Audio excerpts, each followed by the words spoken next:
Those times that flip your life upside down come out of nowhere, you know? Sometimes you gotta lose it all to find stuff you didn't even know you were missing. In 1884, Jacob Whitmore rode into Copper Creek for stuff he needed, figuring he'd head out by morning. He'd been living 15 years by himself in the Montana mountains, not trusting anybody. But when he spotted a young lady in a ripped wedding dress digging through garbage for food, it all switched up. Her name was Sarah, and she'd been left at the altar with nothing but a broken heart and an empty belly. Jacob had forgotten how to care for anybody but himself. Sarah had stopped thinking anybody would care about her. When their paths crossed on that snowy street, neither one saw hope coming back. But could a tough mountain guy learn to open his heart to a lady who'd lost trust in love? Before we dive back in, tell us where you're listening from. And if this story hits you, make sure you're subscribed, because tomorrow I've got something super special saved for you. The winter wind sliced through Copper Creek like a knife, bringing smells of wood smoke and hints of a rough night coming. Jacob Whitmore pulled his old coat closer as he led his pack horse down Main Street, the animal's breath making white puffs in the freezing air.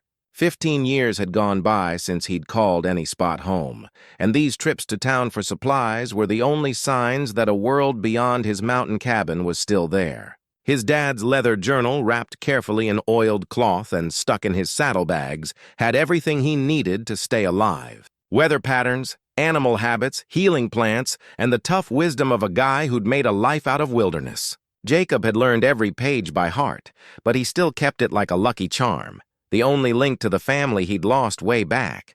The town hadn't shifted much since his last trip 6 months ago. Same beat-up storefronts, same wary looks from town people who saw his buckskin clothes and long hair and knew right away he was one of those mountain loners. They put up with him because his money was solid and his furs were top quality, but they'd never get the calm he'd found in being alone. Jacob tied his horse outside Mackenzie's general store and stepped onto the wooden sidewalk, his boots making hollow sounds on the planks. Through the frost-covered window, he could see old Mackenzie setting up goods behind the counter, probably figuring how much he could charge extra to the mountain guy, who had few choices. That's when he noticed her. Across the street, behind the mercantile, a figure in white knelt in the snow next to wooden crates and barrels. At first, Jacob thought it might be someone's laundry that blew away. But as his eyes got used to the dim afternoon light, he saw it was a woman in what seemed like a wedding dress. Though the material was torn and dirty with mud, she was digging through trash with desperate fingers. Her moves quick and sneaky like a hurt animal, scared of being spotted. Her dark hair had come loose from whatever style it once had, falling in messes around her shoulders. Even from far away, Jacob could see the sharp lines of her face, the sunk-in cheeks that showed too many missed meals. Something twisted in his chest, a feeling he'd hidden so deep he'd forgotten what to call it. Compassion, maybe, or knowing it. He'd felt hunger himself in those early mountain days when pride almost killed him and winter showed no pity. The woman found something. A bit of bread, maybe, or a piece of dried meat, and held it to her chest with both hands. For a second, she shut her eyes, and Jacob saw her lips move in what might have been a thank you prayer. The sight smacked him harder than any hit he'd ever taken. He'd planned to do his shopping fast and leave before dark. His cabin was waiting 40 miles north, full of enough supplies to last till spring. He had his books, his traps, his alone time, everything a guy needed to live quiet and die unnoticed. But something about the woman's desperate style, the way she treated that trash scrap like a meal, made him pause. Jacob had spent 15 years dodging messes, staying away from other people's troubles. He'd learned the hard way that caring for folks led to losing them, and losing them led to the kind of hurt that could break a guy's spirit for good. Still, he found himself crossing the muddy street. She looked up as his shadow fell on her, those dark eyes wide with alarm. She was younger than he'd first thought, maybe 25, but life had already carved worry lines around her eyes. The wedding dress, once pure white satin, was now a mix of stains and rips that told a story Jacob didn't want to picture. "Ma'am," he said quietly, keeping his distance so as not to scare her more. "Begging your pardon. But are you all right?" She scrambled to her feet, holding the bit of food close. "I'm fine," she said, though her voice shook with cold and something else. Pride, maybe just looking for something I dropped. Jacob's weathered hands stayed relaxed at his sides, his voice soft like how he'd learned to talk to scared horses. "Name's Jacob Whitmore. Don't mean any harm. Just wondered if you might be hungry." Her cool broke then just a bit. She looked down at the ripped fabric of her dress, at her muddy hands, at the signs of her desperation scattered around the trash pile. When she met his eyes again, he saw something there that reminded him of his own reflection in mountain streams. The look of someone who'd lost everything that mattered. "Sarah," she whispered. "Sarah Mitchell. And yes, I suppose I am hungry." The words seemed to cost her a lot. She swayed a bit, and Jacob stepped forward by instinct, his hand reaching out to steady her. She didn't pull away, which told him more about her spot than words could. "When did you last eat?" he asked. Sarah thought about lying. He could see the urge cross her face, but tiredness won over pride. "Yesterday morning, maybe the day before. Time gets hard to track." Jacob nodded toward the Golden Creek Inn, its yellow windows promising warmth and hot food. "Would you let me buy you supper?" She stared at him like he'd offered her the moon. Why? It was a fair question, and one Jacob couldn't answer fully without looking at reasons he liked to keep hidden. "Because I remember what hungry feels like," he said simply. "And because no one should have to dig for food in the cold?" Sarah looked back at the trash pile, then at the inn, then at Jacob's weathered face. He waited patiently while she wrestled with whatever pride she had left. "I can't pay you back," she said finally. "Didn't ask you to." She studied him for a long moment, taking in the worn but clean buckskins, the honest lines around his eyes, the patient way he stood without crowding her. Whatever she saw there seemed to reassure her. "All right," she said. "Thank you." As they walked toward the inn, Jacob caught glimpses of the woman beneath the desperate spot. She held herself with natural grace despite her torn dress, stepped carefully around puddles to avoid splashing mud on others, and nodded politely to the few town folks they passed, though most looked away quickly. Uncomfortable with her obvious trouble, the Golden Creek Inn sat at the corner of Main and Prospect Streets, a two-story building that had seen better days, but still promised decent food and clean beds. Martha Hennessy, the owner, looked up from behind the front desk as they entered, her gray eyebrows rising at the unlikely pair. "Evening, Mr. Whitmore," she said, her tone carefully neutral. Martha had always been fair to him, if not exactly warm. "Wasn't expecting to see you again so soon." "Evening, Martha. Wondering if you might have a table available for supper." Martha's eyes moved to Sarah, taking in the ruined wedding dress and hollow cheeks. Her expression softened right away, a reminder that for all their small-town suspicions, most folks in Copper Creek had decent hearts. "Of course," she said. "Right this way." She led them to a small table near the fireplace, away from the few other diners who had paused their chats to stare. Jacob helped Sarah into her chair, noting how gratefully she leaned toward the warmth of the flames. "What can I bring you folks?" Martha asked, though her eyes remained on Sarah with obvious worry. "Whatever's hottest," Jacob said, "and plenty of it." As Martha hurried away, Sarah sat quietly, her hands folded in her lap. Up close in the firelight, Jacob could see more clearly what she'd been through. Her knuckles were scraped raw, probably from digging through rough stuff. Her lips were chapped and slightly blue from cold. But beneath the signs of hard times, she had a natural beauty that being poor couldn't take away. Fine bone structure, expressive dark eyes, and a style that spoke of better days. "You don't have to tell me anything you don't want to," Jacob said gently. "But if you'd like to talk, I'm willing to listen." Sarah was quiet for so long he thought she might not answer. When she finally spoke, her voice was barely above a whisper. "I was supposed to be married 3 days ago to Thomas Garrett, a man I'd been writing to for 6 months. He'd sent for me from back east, paid my travel costs, promised me a good life." She paused, staring into the fire. "When I arrived, he took one look at me, decided I wasn't what he'd expected, and disappeared with the dowry money my aunt had given me. All of it, everything I had in the world." Jacob felt his jaw tighten, but he kept his voice calm. "What about family? Friends dead or scattered?" Sarah's laugh had no fun in it. "My parents died of influenza 2 years ago. My aunt passed last spring. That's when I decided to answer Thomas's ad. I thought I was being practical, smart even. A marriage of convenience that might grow into something more." Martha returned with 2 steaming bowls of beef stew and fresh bread, setting them down with mom-like care. "You eat every bit of that, dear," she told Sarah quietly. "And if you need anything else, you just ask." Sarah's eyes filled with tears at the simple kindness. She picked up her spoon with shaking hands and took a small, Careful bite, as if she couldn't quite believe the food was real. Jacob ate slowly, watching as she gradually relaxed, color coming back to her cheeks as warmth and food did their job.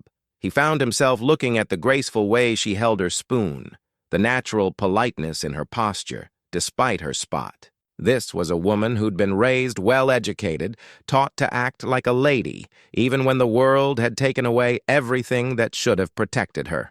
"What will you do now?" he asked. When she'd finished half her bowl, Sarah set down her spoon and met his eyes.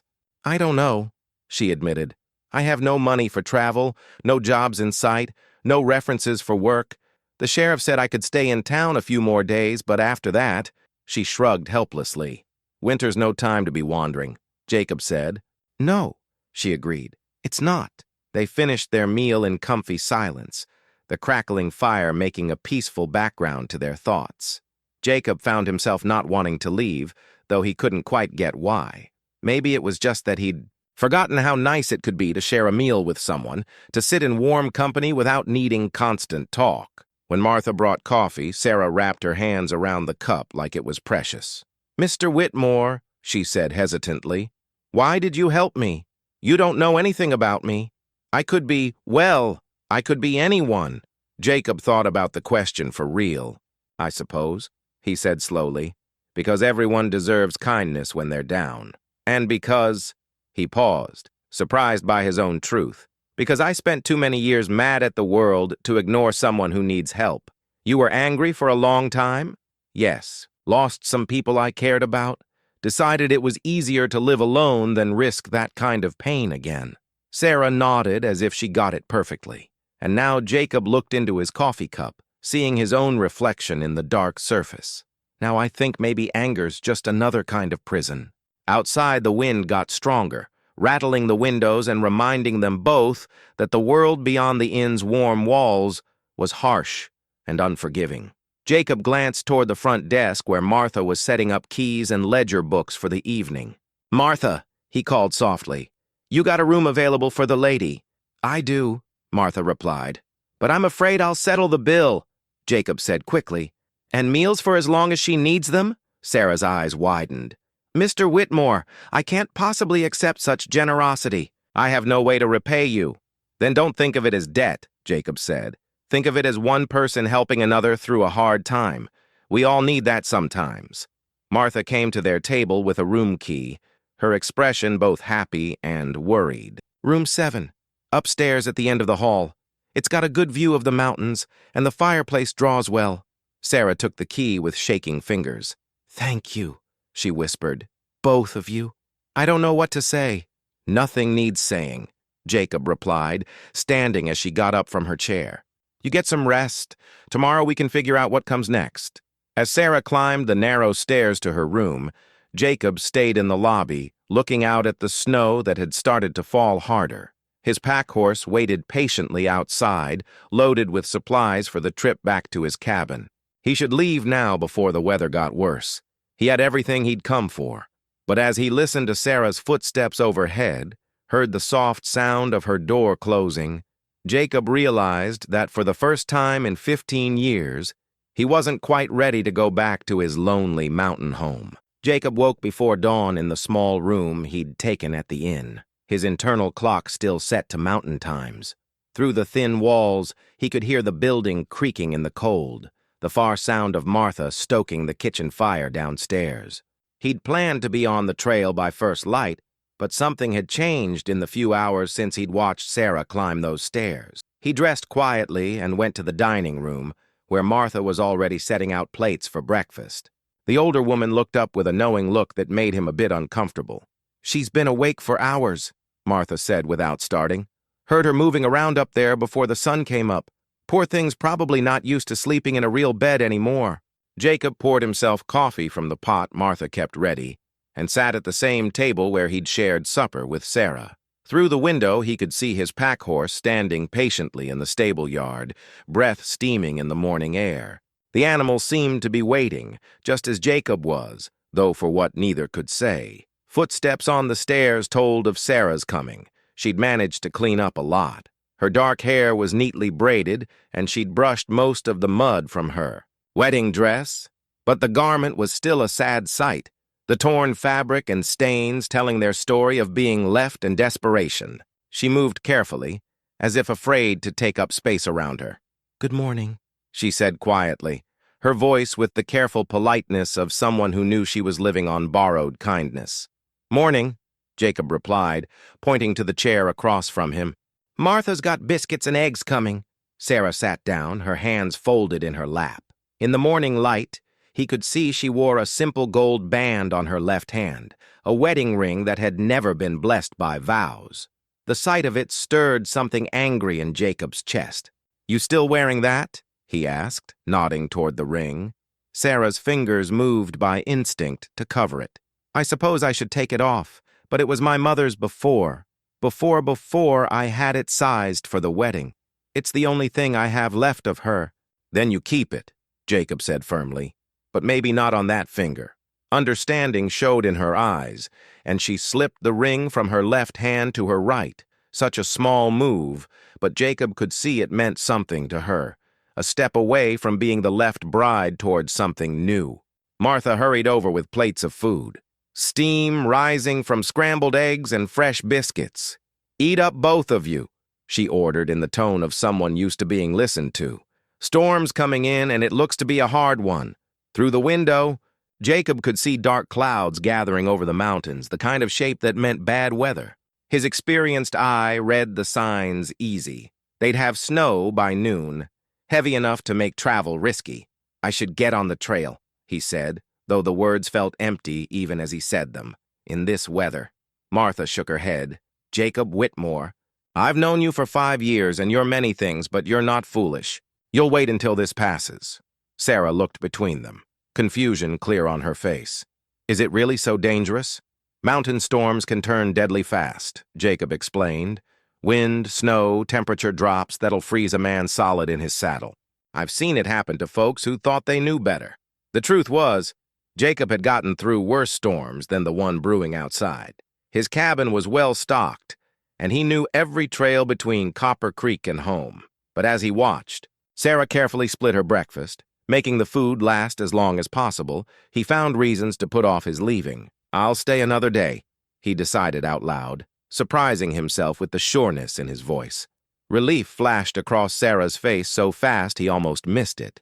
She'd been dreading the moment when her helper would leave, though she was too proud to ask him to stay. After breakfast, Jacob found himself walking with Sarah through the town's small business area. The morning was still clear, though the coming storm made the air heavy with waiting. Sarah moved beside him with natural grace, nodding politely to the few people they passed. Though Jacob noticed how most folks' eyes stuck on her ruined wedding dress, they stopped in front of Peaton's dry goods where rolls of fabric and ready-made clothes filled the front window. Sarah stared at a simple blue dress shown on a wooden form, her look wistful. "That would suit you," Jacob said. "It's beautiful," Sarah agreed, "but I can't. I mean, you've already done so much." Jacob pushed open the shop door without answering, the bell above ringing their coming. Mrs. Patton, a round woman with kind eyes and graying hair, looked up from her account book. "Mr. Whitmore," she said warmly, "what brings you to town so early in the season?" "Morning, Helen. Need some things for the lady here?" Mrs. Peaton's gaze shifted to Sarah, taking in the messy wedding dress with sympathy rather than judging. "Oh, my dear. Let's see what we can do for you." What followed was a gentle change that Jacob watched with growing interest. Mrs. Peaton measured and fitted, picked underclothes and a warm wool cloak, chose sturdy boots and thick stockings. Through it all, Sarah stayed almost painfully polite, as if afraid that too much excitement might make the kindness disappear. "The blue dress," Jacob said quietly to Mrs. Peaton, "and whatever else she needs." When Sarah came out from the dressing room, Jacob felt something shift in his chest. The blue dress fit perfectly, bringing out the color in her eyes and giving her a sense of dignity that the ruined wedding gown had taken away. She looked like herself again, a woman of real stuff rather than someone to pity. "Thank you," she said to Jacob, her voice thick with feeling. I feel human again." They spent the rest of the morning walking through town, Sarah growing more sure with each step in her proper clothes. Jacob found himself pointing out landmarks, sharing bits of local history he'd picked up over the years. It felt natural, this easy friendship, in a way that surprised him. At the barber shop, they ran into Sheriff Tom Bradley, a weathered man in his 50s who'd always treated Jacob fair despite his name as a loner. Bradley tipped his hat to Sarah with polite respect. "Miss Mitchell," he said. "Good to see you looking better this morning." "Thank you, Sheriff. Mr. Whitmore has been very kind." Bradley's eyes moved between them, reading something in their talk that made him nod approvingly. "Jacob's good people, even if he does prefer mountains to town folks." "You're in good hands." As they kept walking, Sarah seemed to get strength from each good talk. Jacob watched her change with something close to wonder. The desperate woman he'd found digging through trash was showing herself to be someone totally different. Smart, graceful, tough.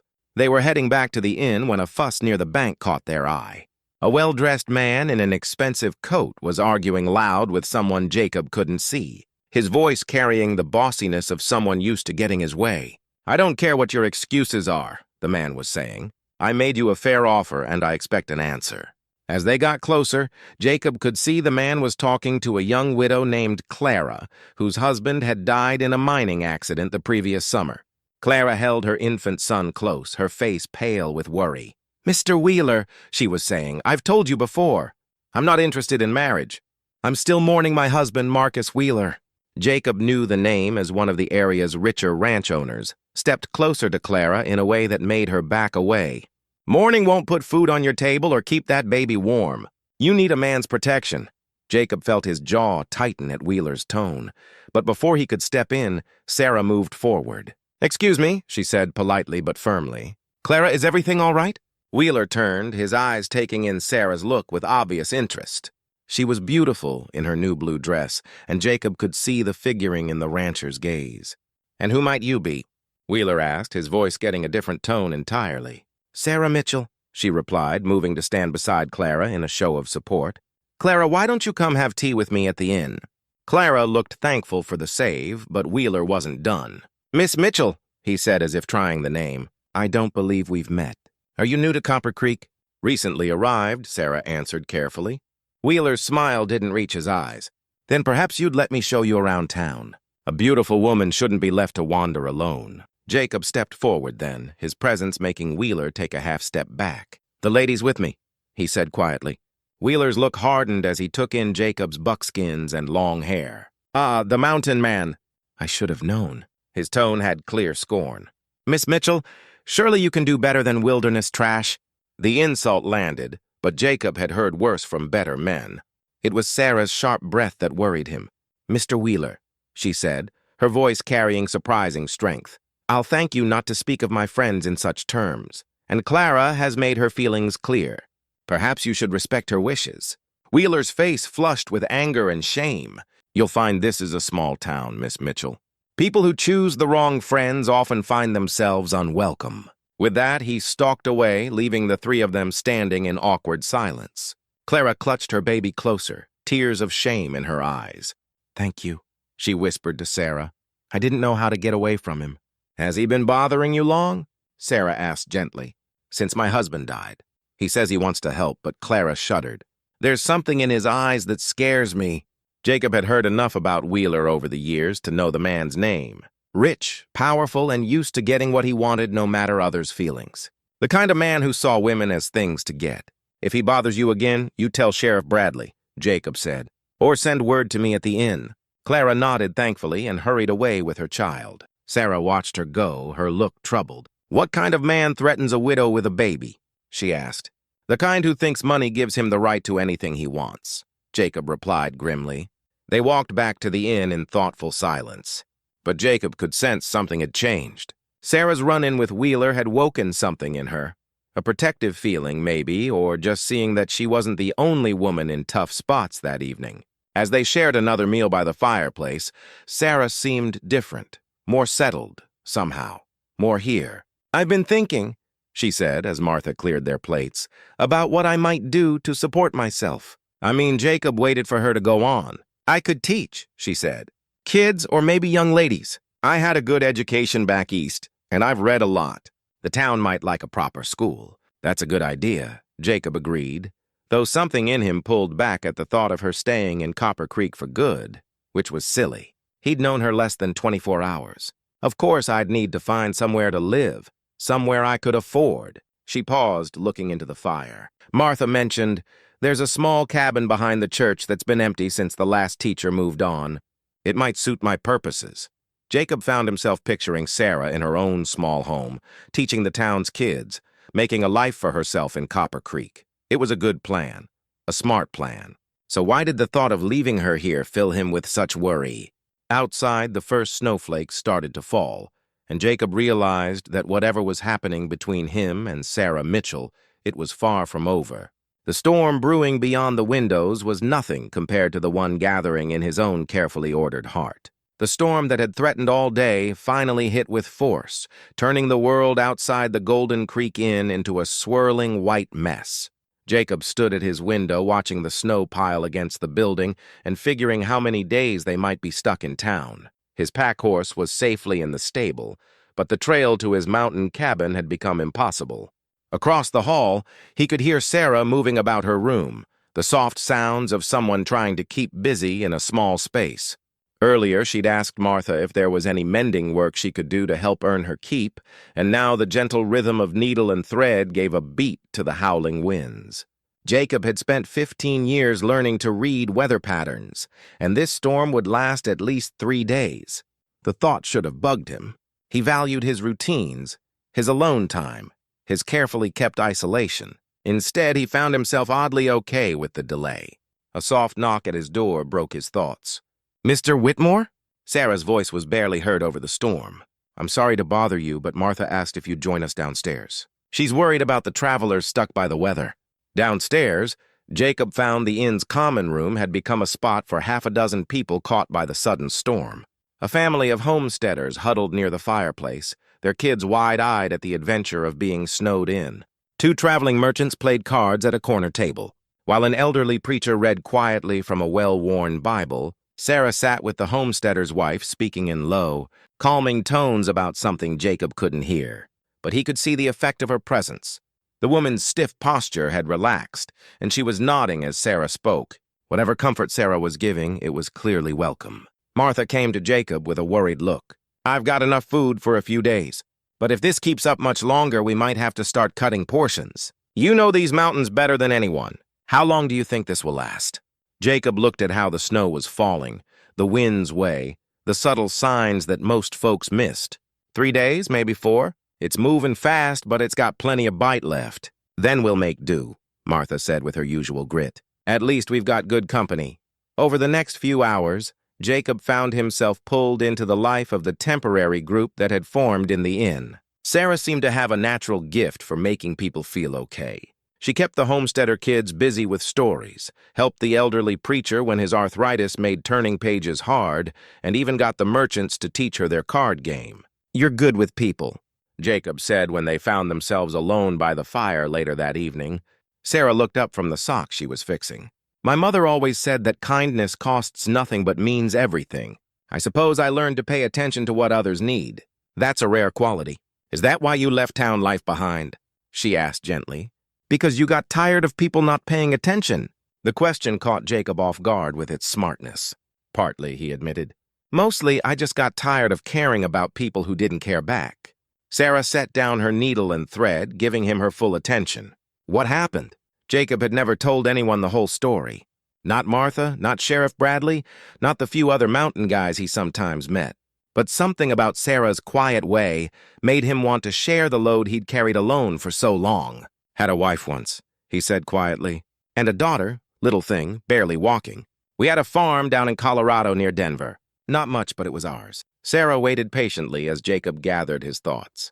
"Cholera came through one summer, took half the settlement, including his voice caught, including both of them. I buried them in a spot overlooking the valley with wildflowers all around. Prettiest place you ever saw." "I'm so sorry," Sarah said, and Jacob could hear the real sympathy in her voice. "After that, I couldn't stand being around people who kept living their lives like nothing had happened. The world kept turning. Folks kept laughing and planning and hoping, and all I could think was how pointless it all seemed." Jacob pulled his hunting knife from its sheath at his belt, turning the worn handle in his hands. His father had given it to him as a boy, and it had been his constant buddy through every hard time since. So I took what I could carry and headed for the mountains. Figured I'd either learn to live alone or die trying. Turns out I was tougher than I thought. Sarah reached across the space between them and briefly touched his hand. You survived because you were meant to. Maybe not just for yourself. The touch was brief, barely a heartbeat. But it sent something warm through Jacob's chest that had nothing to do with the fire crackling nearby. What about you? He asked. What made you brave enough to answer a stranger's marriage ad and travel halfway across the country? Sarah's smile was rueful desperation mostly. After my parents died, I tried to make it on my own back in Philadelphia. But work for women is hard to find, especially work that pays enough to live on. I was teaching piano lessons to rich kids for barely enough to pay for a tiny room in a boarding house. She picked up her needle again, her hands needing something to do while she talked. When Thomas's letter came, it seemed like fate. He wrote such nice things about Montana, about building a life together, about wanting a partner rather than just a wife. He promised to love and protect me, to give me a home where I could be useful and valued. But he was lying. Not entirely, Sarah said thoughtfully. I think he meant it when he wrote those letters. But when faced with the reality of marriage to a stranger, he lost his nerve. Or maybe he just decided the money was more valuable than the wife. Jacob watched her fingers move skillfully with the needle and thread, fixing a tear in one of Martha's tablecloths. Even this simple home task she did with grace and care to detail. You know how to take care of things, he said. Fixing, cooking, running a house. Those are valuable skills out here. My mother taught me well. She always said a woman should be able to stand on her own, husband or no husband. Sarah's voice had pride mixed with sadness. I just never expected to have to prove it quite so dramatically. The storm kept raging outside, but the warmth of the common room made their small world feel safe and separate from the chaos beyond the windows. Jacob found himself looking at Sarah's face in the firelight, noting the set look of her jaw, the smart spark in her dark eyes, the way she moved with natural elegance despite everything she'd been through. Tell me about your mountain cabin, she said suddenly. What's it like to live so far from everything? Jacob leaned back in his chair, surprised by how much he wanted to share that part of his life with her. Peaceful, mostly. I built it myself in a valley about 40 miles north of here. Got a good water source, wood for fuel, plenty of game for food. In summer, the meadows are full of wildflowers, and you can see for miles in every direction. It sounds beautiful, it is. Sunrise hits the peaks just right, turns everything gold for a few minutes each morning. And the quiet. You never realize how much noise town life makes until you live without it. Sarah was quiet for a moment, as if picturing such a life. Don't you ever get lonely? Loneliness and being alone aren't the same thing, Jacob said. I was lonelier in that farmhouse after my family died than I've ever been in the mountains. But surely you must miss having someone to share things with. The sunrise is the beauty of the place. Jacob thought about this. Until a few days ago, he would have said no without thinking. Now, watching Sarah's face as she listened to his descriptions, he found himself imagining what it might be like to show her those mountain meadows, to see his usual world through her new eyes. Maybe, he admitted, but sharing means risking loss, and I'm not sure I'm strong enough to survive that again. Sarah set down her fixing and looked right at him. Mr. Whitmore Jacob, may I speak plain? He nodded. I think you're stronger than you know. You've built a life from nothing, survived on your own for 15 years, and yet when you saw a stranger in need, you didn't hesitate to help. That's not the action of a man who's given up on caring. Maybe I just had a moment of weakness, Sarah smiled. Then I'm grateful for your weakness. Without it, I'd probably be dead by now. The plainness of her words hit Jacob harder than he expected.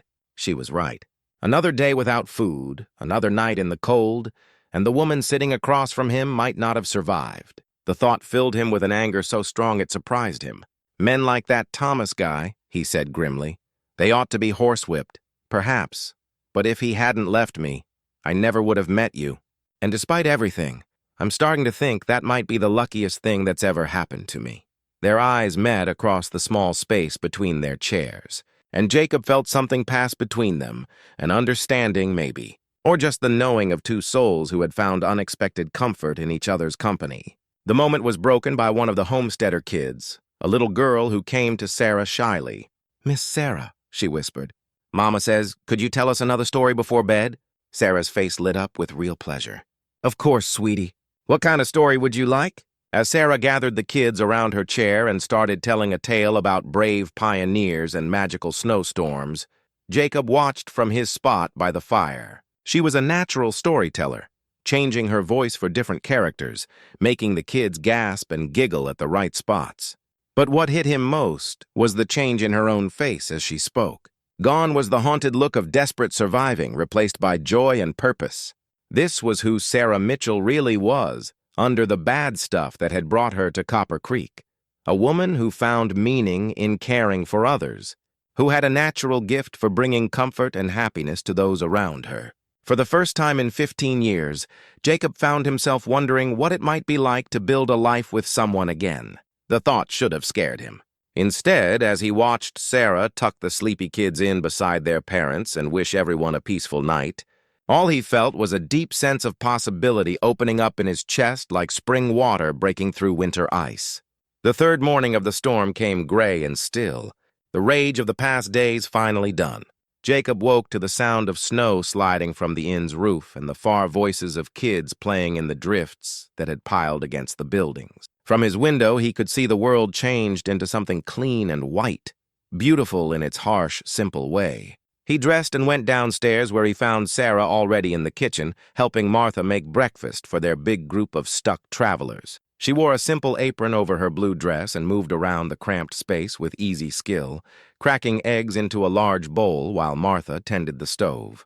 "Morning," Jacob said, taking the cup of coffee Martha handed him. "Good morning," Sarah replied, her smile warming him more than the hot drink. "Martha's been teaching me her secret for fluffy biscuits. Apparently, I've been overworking the dough." "The girl's got good hands for cooking," Martha said approvingly. "Patient hands, that's half the battle." Jacob watched Sarah work, noting the careful way she measured flour, the gentle touch she used with the delicate dough.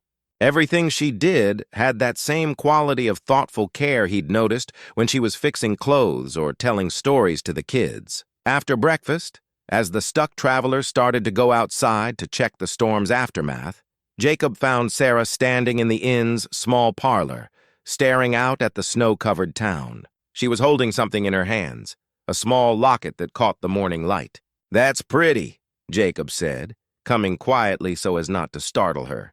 Sarah looked up, her look wistful. "It was my mother's, the only thing of real value I have left." She opened the delicate gold case to show two tiny photos. A stern-looking man with kind eyes and a woman whose features clearly showed in Sarah's own face. "They looked like good people," Jacob said. "They were. Papa was a school principal and Mama taught music lessons from our home. They believed in education, in treating everyone with dignity, in the power of kindness to change the world." Sarah's thumb traced the edge of the locket. "I sometimes wonder what they would think of where I've ended up." "I think," Jacob said carefully, "they'd be proud of how you've handled yourself." "It takes strength to keep your dignity when everything falls apart." Sarah closed the locket and slipped it back into her dress pocket. "Some days I feel strong. Other days I feel like I'm barely holding myself together." "That's what courage looks like," Jacob said. "Not no fear, but going forward despite it." They stood together in comfy silence, watching the town slowly come back to life. Kids had come out with sleds, their laughter echoing off the buildings as they made the most of the deep snow. Shopkeepers were shoveling paths to their doors, and the sound of horses and wagons started up as the main street got passable again.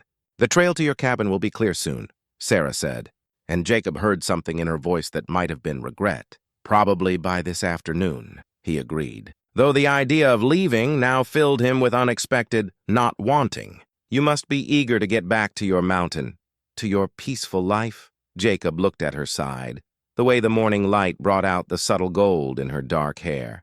"I thought I would be," he admitted, "but I find myself in no big hurry." Sarah turned to look at him right. "Why?" It was a simple question that needed an honest answer.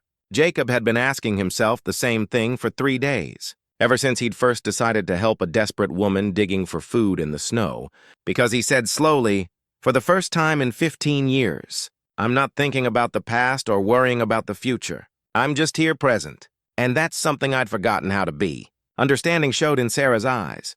"I know exactly what you mean. These past few days, taking care of the kids, helping Martha, talking with you. It's the first time since my parents died that I felt useful, like I have something to give the world." You have a lot to give, Jacob said with sureness. Anyone who spends 5 minutes with you can see that. A blush colored Sarah's cheeks and she looked away. You're very kind to say so. I'm not being kind. I'm being truthful. Before Sarah could answer, Martha showed up in the doorway. Jacob, there's someone here to see you. That Wheeler fellow. Jacob felt his jaw tighten at the name. Through the front window, he could see Marcus Wheeler standing beside an expensive sleigh, his breath making white puffs as he talked to his driver. The man was dressed in a fine wool coat and fur hat, every inch the rich rancher. What does he want? Jacob asked. Didn't say. But he's been asking questions about Miss Sarah around town. Wanted to know how long she was planning to stay, where she came from, things like that. Sarah's face went pale. Why would he be asking about me? Jacob's protective feelings flared up right away. I'll find out. He stepped outside into the crisp morning air, his boots crunching through the snow as he went to Wheeler. The rancher's smile was friendly enough, but Jacob had learned to read men's eyes, and Wheeler's held figuring rather than warmth. Whitmore, Wheeler said with fake cheer. Heard you got caught by the storm. Hope you weren't too bothered. I've gotten through worse, Jacob replied even. What can I do for you? Wheeler glanced toward the inn, where Sarah was seen through the window. Actually, I wanted to talk about that young woman you've been walking around town with, Miss Mitchell. Is it? What about her? Well, as one of the more set members of this community, I feel a certain duty for new folks, especially pretty young ladies who might be, shall we say, open to the wrong influences. Jacob kept his look neutral despite the insult, meaning that a woman in her spot might benefit from the protection and guide of someone with more to give than a mountain loner. Someone who could give her security, a proper home, a place in good society. She seems to be doing just fine on her own. Wheeler's smile got more hunting-like. For now, maybe, but winter's long and charity has its limits. What happens when the good people of Copper Creek get tired of supporting a woman with no family, no money, no future? What happens when you disappear back to your mountain and she's left to take care of herself? The questions hit home because Jacob had been wondering the same things, but hearing them from Wheeler's mouth made them sound like threats rather than worries. That's her choice to make, Jacob said. Of course. I'm just suggesting that she might benefit from knowing all her options. I've talked to several people in town, and the agreement is that Miss Mitchell is a refined, educated woman who deserves better than his gesture took in Jacob's buckskins and weathered look. Well, better than temporary charity. Jacob felt anger building in his chest, but he kept his voice level. You got something specific to say, Wheeler? I'm ready to offer Miss Mitchell my protection as my wife. She'd want for nothing a fine house, servants, a spot of respect in the community. All she'd have to do is accept my proposal, and if she's not interested, Wheeler's look hardened a bit. Then she'd be making a very bad choice. As I said, charity has its limits, and this town has ways of encouraging people to make smart decisions. The threat was clear enough, though wrapped in nice words. Jacob looked at Wheeler's face, reading the big head and right to it that money and power had grown in him. I'll be sure to pass along your generous offer, Jacob said dry. See that you do. And Whitmore, a word of advice. Men like you are put up with here because you keep to yourselves and don't cause trouble. It would be bad if that understanding changed. With that, Wheeler climbed back into his sleigh and drove away, leaving Jacob standing in the snow with anger burning cold in his chest. Inside the inn, Sarah was waiting worried. What did he want? Jacob paused, not wanting to scare her, but knowing she needed to get what she was facing. He wants to marry you. Sarah's face went white. What? Made it sound like he was doing you a favor, offering protection and security in exchange for becoming his wife. And if I refuse? Jacob met her eyes straight. He made it pretty clear that life in Copper Creek might become hard for you. Sarah sank into a chair, her hands shaking. So, I'm to choose between marrying a man who scares me or becoming an outcast with nowhere to go. No, Jacob said firmly. You're to choose what's right for you, and anyone who has a problem with that choice can answer to me. Sarah looked up at him, hope and fear fighting in her look. You can't fight the whole town for me, Jacob, and you can't stay here forever. She was right, and they both knew it. Jacob's life was in the mountains. Not in this small frontier town with its tricky social stuff and ambitious men like Wheeler. But as he looked at Sarah's pale face, at the way she was trying so hard to be brave despite everything, he found himself making a choice that would have seemed impossible a week ago. There is another option, he said quietly. What? Jacob took a deep breath, knowing that what he was about to say would change everything between them. You could come with me to the mountain. Sarah stared at him as if she hadn't heard right. What are you saying? I'm saying that if you want to learn to live on your own owing no one, I could teach you. My cabin's big enough for two, and the mountain doesn't care about your past or your spot. It only cares whether you're strong enough to survive. Jacob, I couldn't possibly. I mean, it wouldn't be proper. Proper is what got you into this mess, Jacob pointed out. Following the rules, trusting in promises, believing that other people would take care of you. Maybe it's time to stop worrying about proper and start thinking about possible. Sarah was quiet for a long moment, and Jacob could almost see her mind working through what he was suggesting. You barely know me, she said finally. What if I can't handle mountain life? What if I'm more trouble than help? What if you're stronger than you think? Jacob answered. What if all you need is someone to believe in you long enough for you to believe in yourself? Sarah's eyes filled with tears, but she blinked them back. And what do you get out of this setup?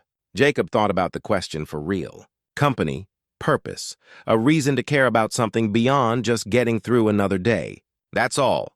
Jacob met her gaze steady. For now, that's enough. Sarah stood up and walked to the window, staring out at the snow-covered mountains in the distance.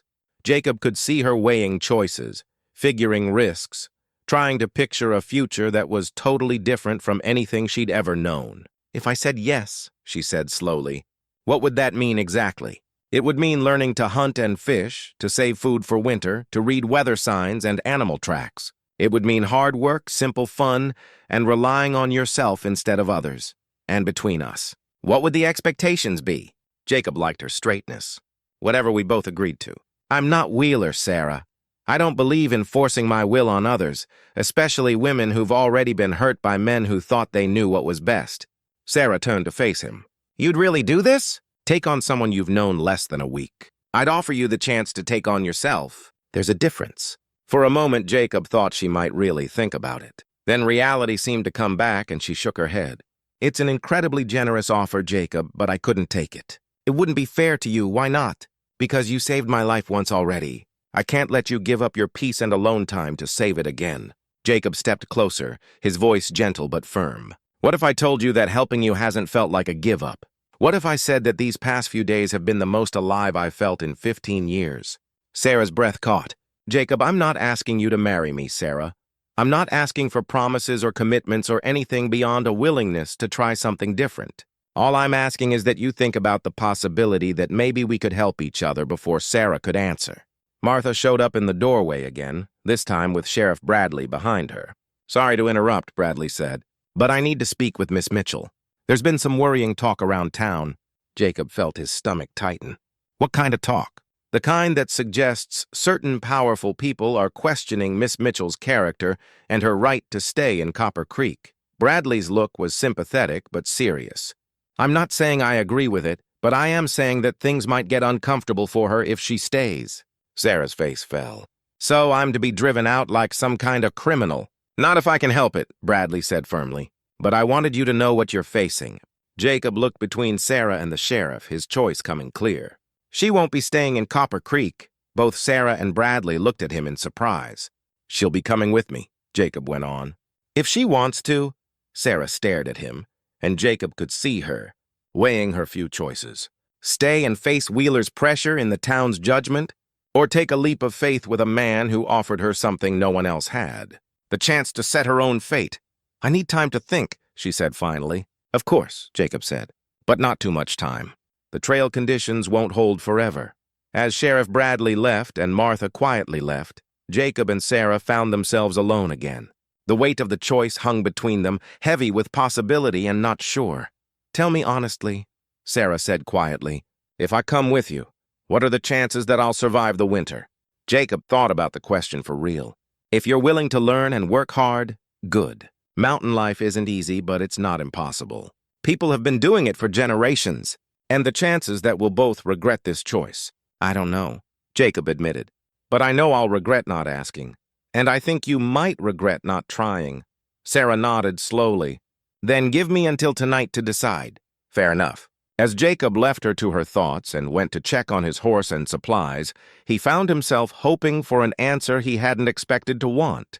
The idea of going back to his mountain cabin alone after these few days of company and purpose felt more scary than the idea of sharing his carefully set life with someone else.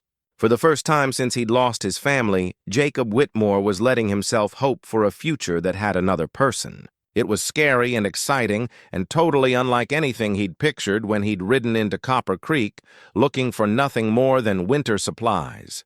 Whether Sarah would choose to share that future remained to be seen.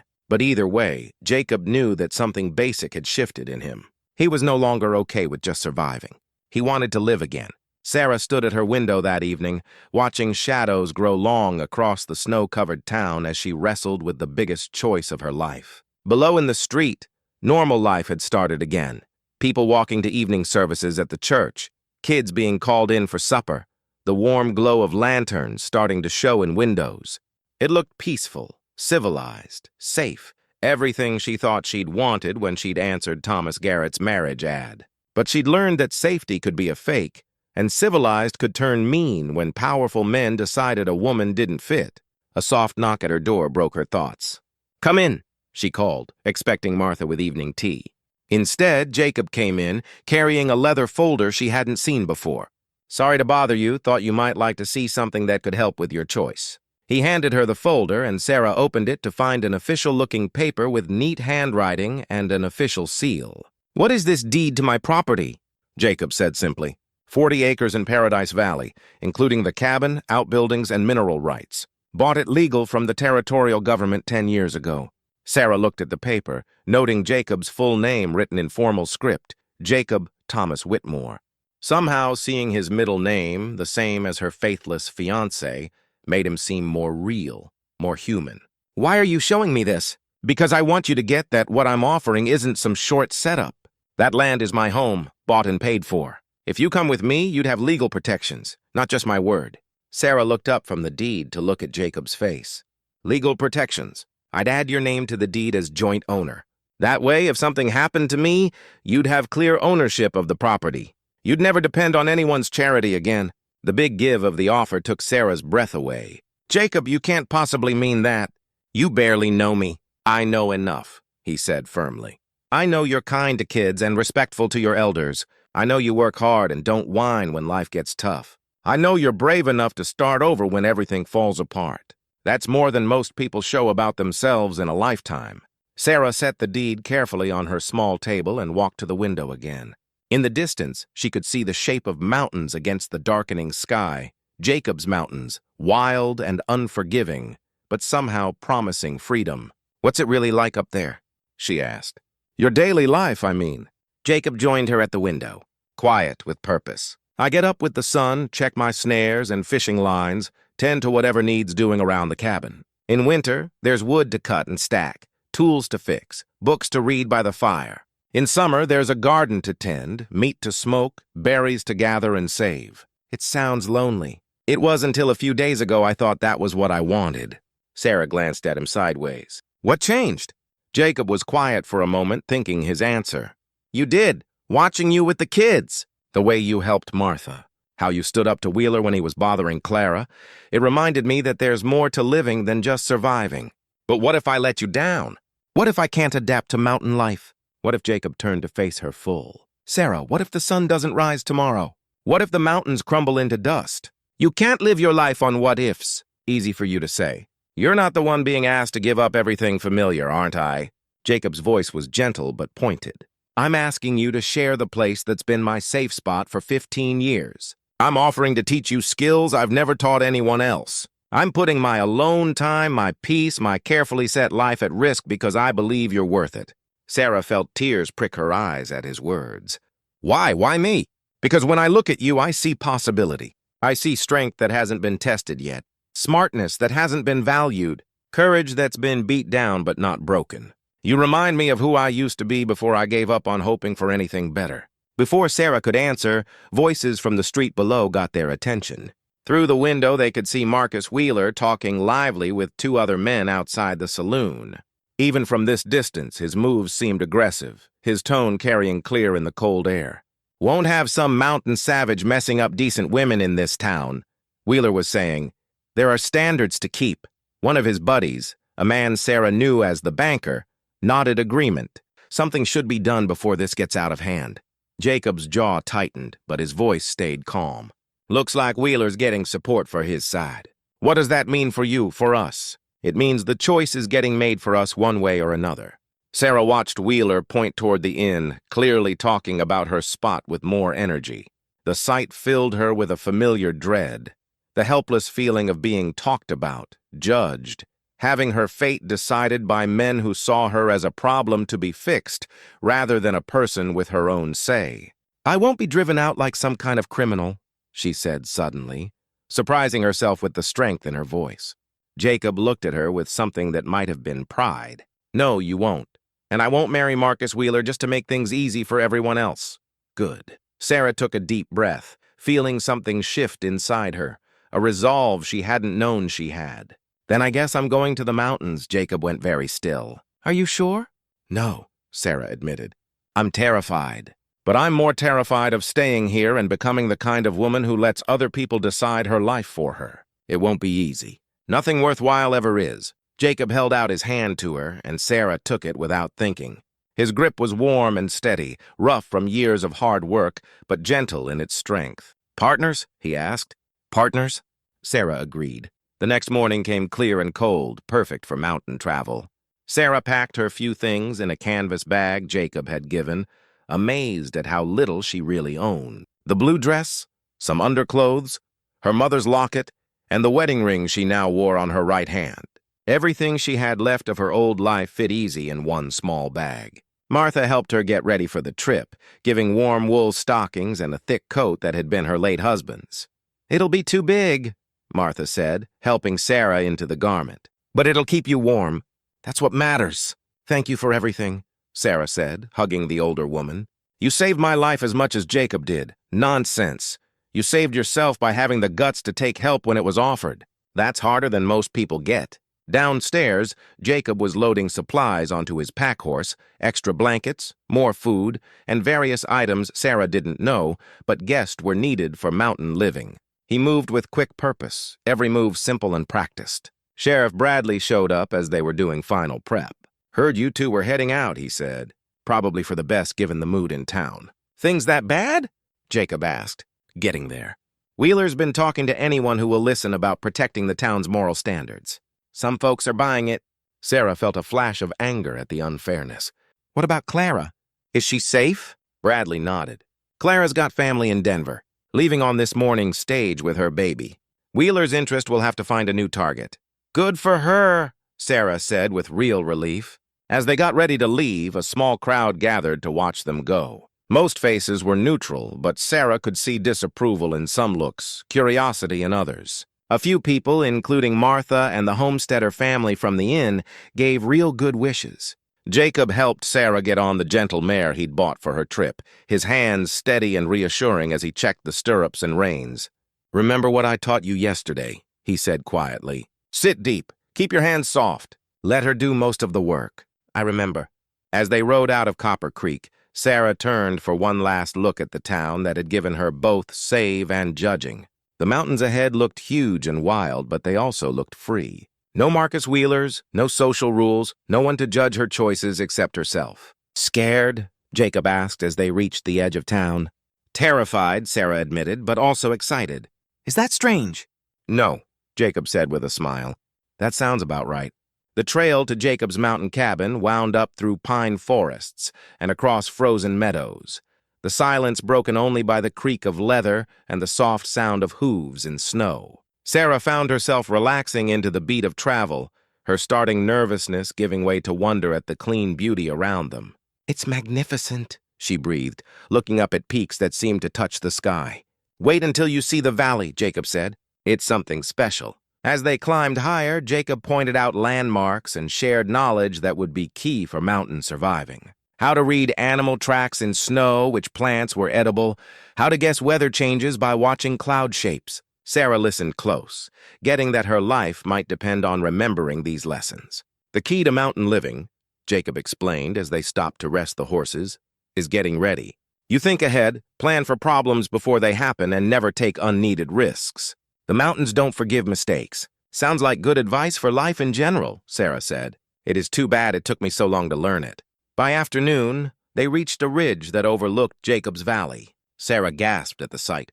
A perfect bowl of snow-covered meadows surrounded by tall peaks with a small cabin nestled among pine trees near a frozen stream. Smoke rose from the chimney, and Sarah got that Jacob must have set someone to keep the fire while he was gone. "Welcome home," Jacob said simply. Sarah stared at the scene below, overwhelmed by its beauty and the reality of what she'd chosen. This would be her life now. This wild, alone place where she'd have to learn whole new ways of being. "Jacob," she said quietly, "I want you to know that whatever happens, I'm grateful for the rescue, for the choice, for believing I was worth saving." "You are worth saving," he replied. "Now let's get down there before we lose the light. You've got a lot to learn, and winter's the best teacher there is."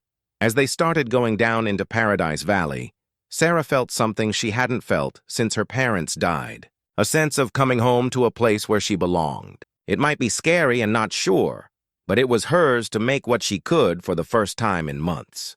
Sarah Mitchell was truly free. The cabin was bigger than Sarah had thought, built from solid pine logs and sealed with careful work.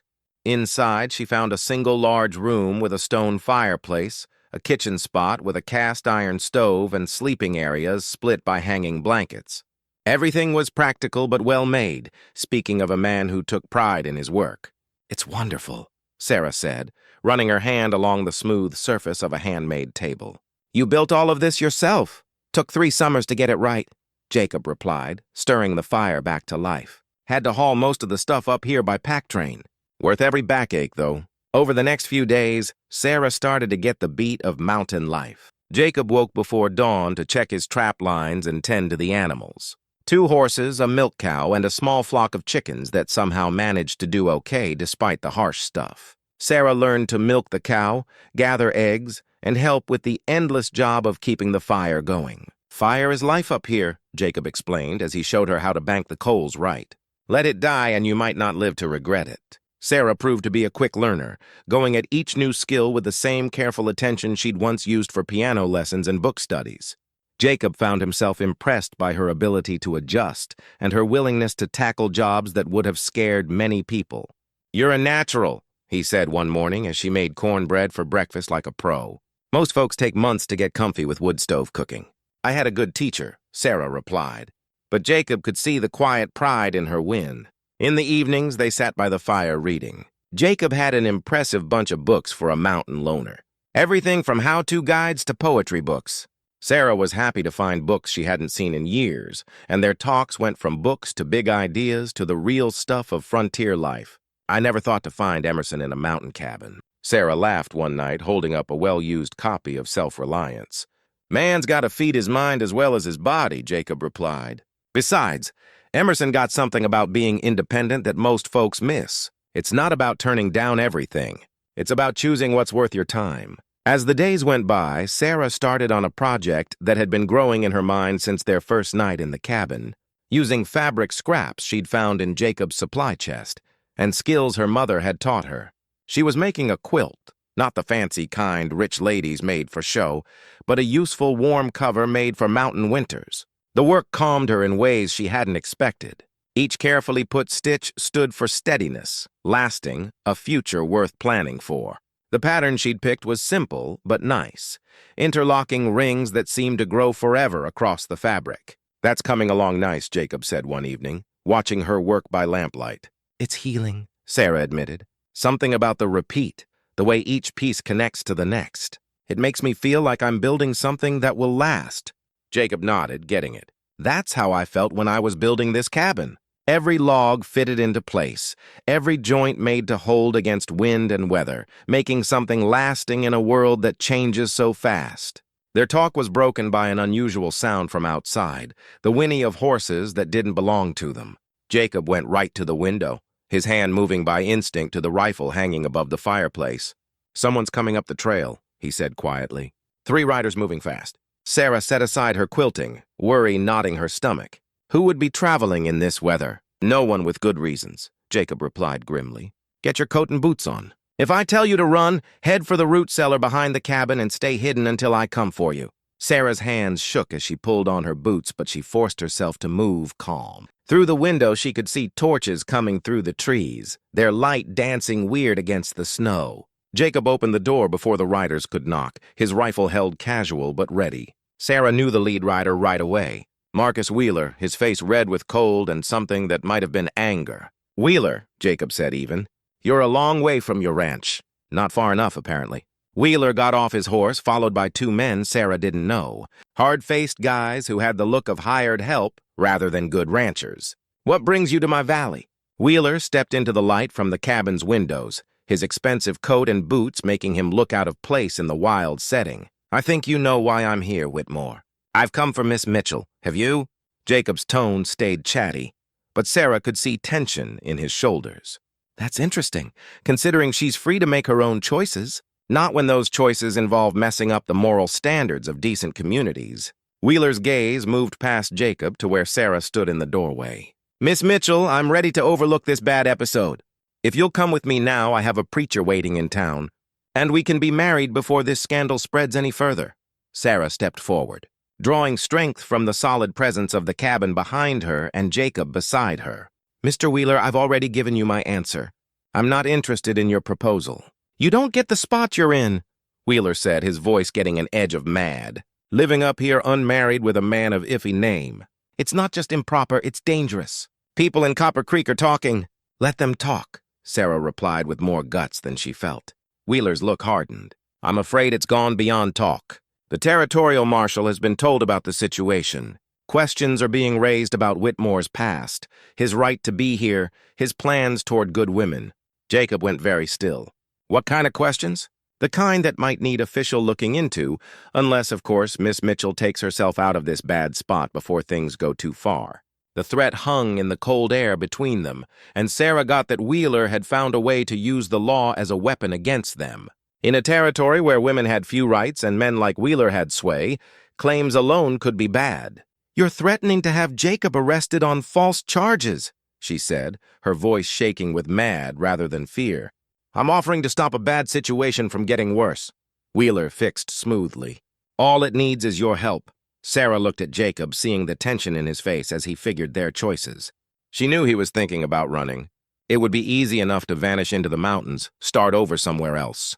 But running would mean giving up everything he'd built here, everything they'd started to build together. "No," she said suddenly, surprising everyone. "I beg your pardon." Wheeler's eyebrows rose. "I said no. I won't be threatened or pushed into marrying you. I won't let you wreck Jacob's life with lies. And I won't reward your bullying by giving you what you want." Wheeler's face flushed with mad. "You're making a serious mistake, Miss Mitchell. I have sway in this territory. I can make life very hard for both of you."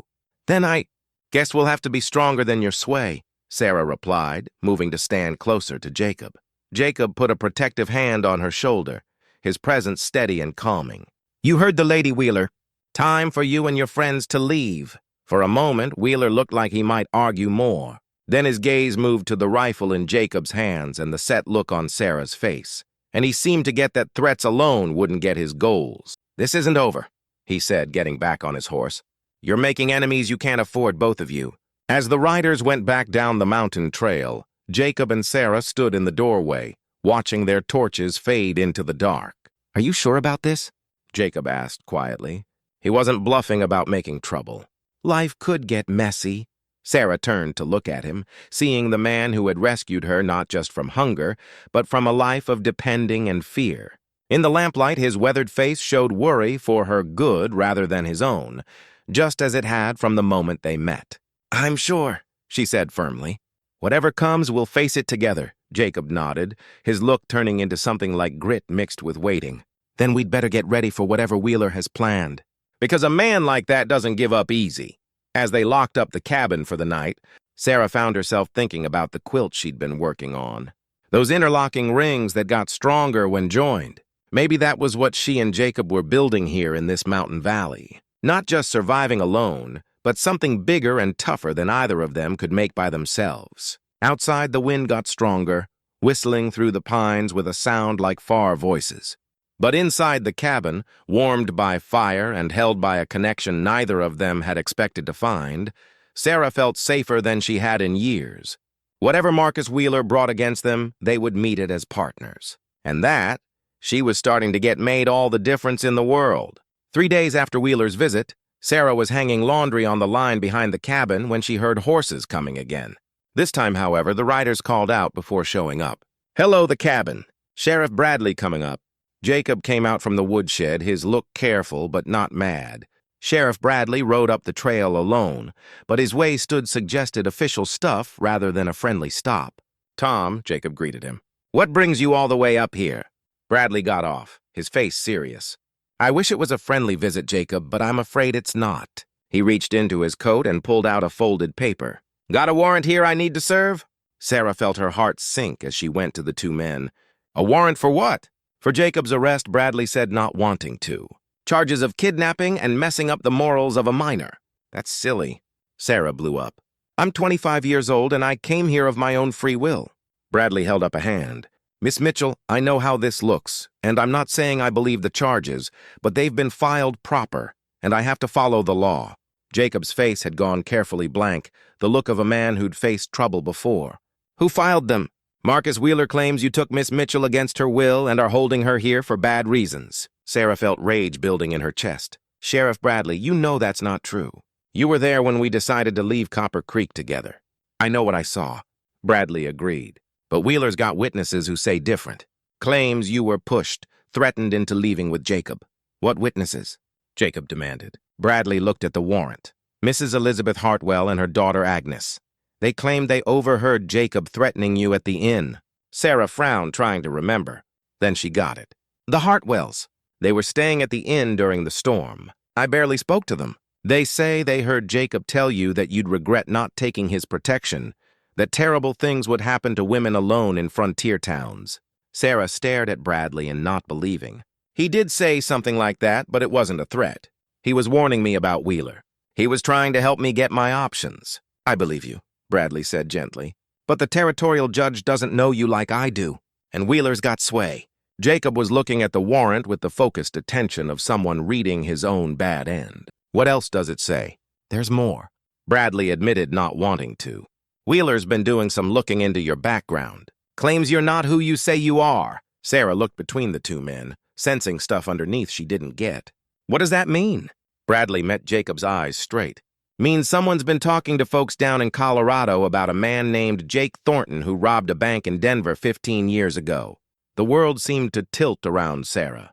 She looked at Jacob, really looked at him, and saw something in his look that confirmed her worst fear. Not saying no or mad at false claims, but the tired giving in of a man whose past had finally caught up with him.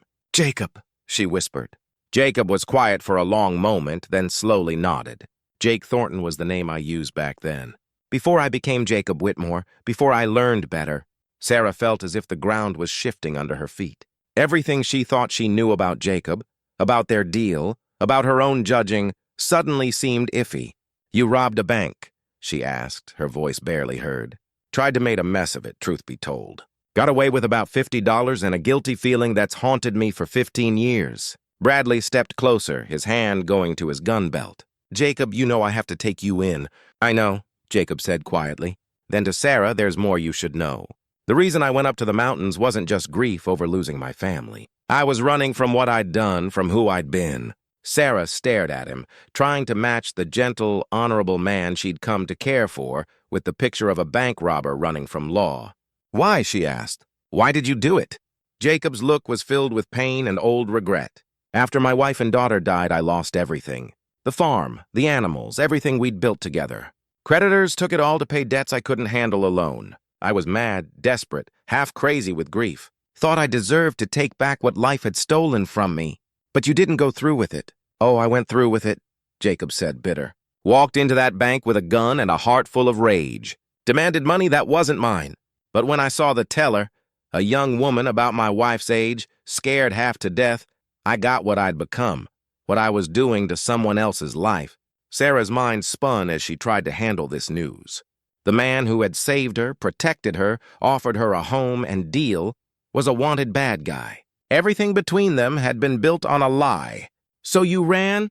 she said. "I ran. Took the little money I'd gotten and headed for the mountains. Changed my name.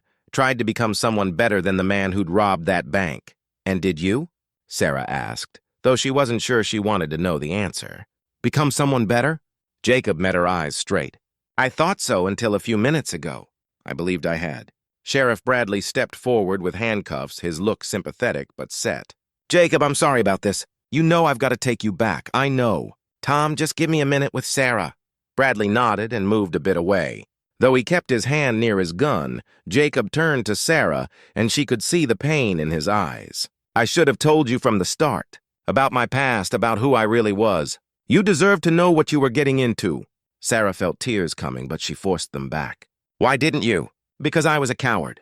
Because I was afraid that if you knew the truth, you'd see me the way I saw myself, as someone who didn't deserve a second chance.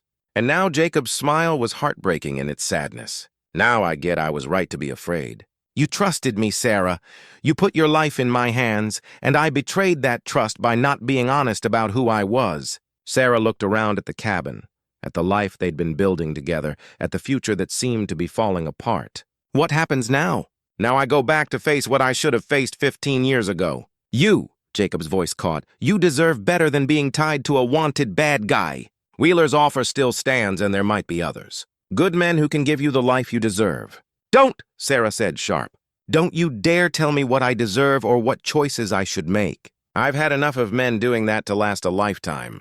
Jacob looked surprised by the strength in her voice. You lied to me, Sarah went on, her voice shaking with feeling.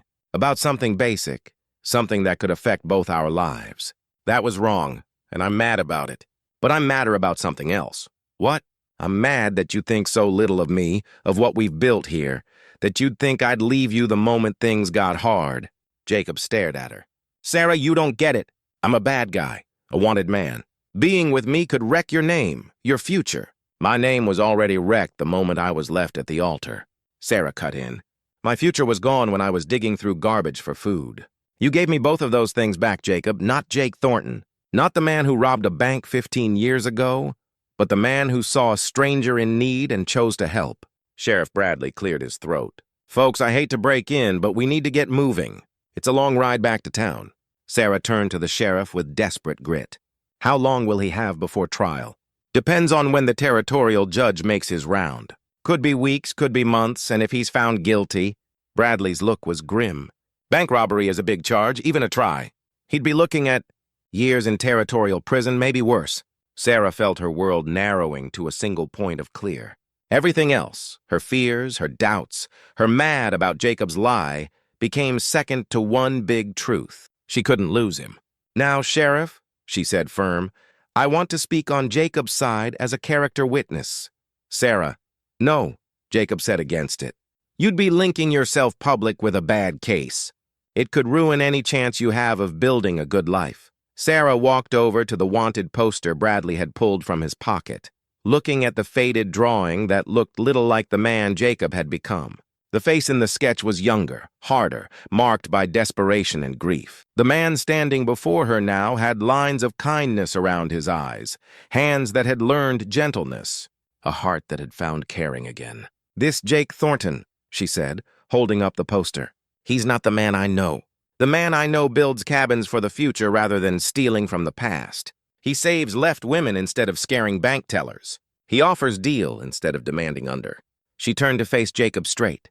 You think you've been lying to me about who you are, but you haven't.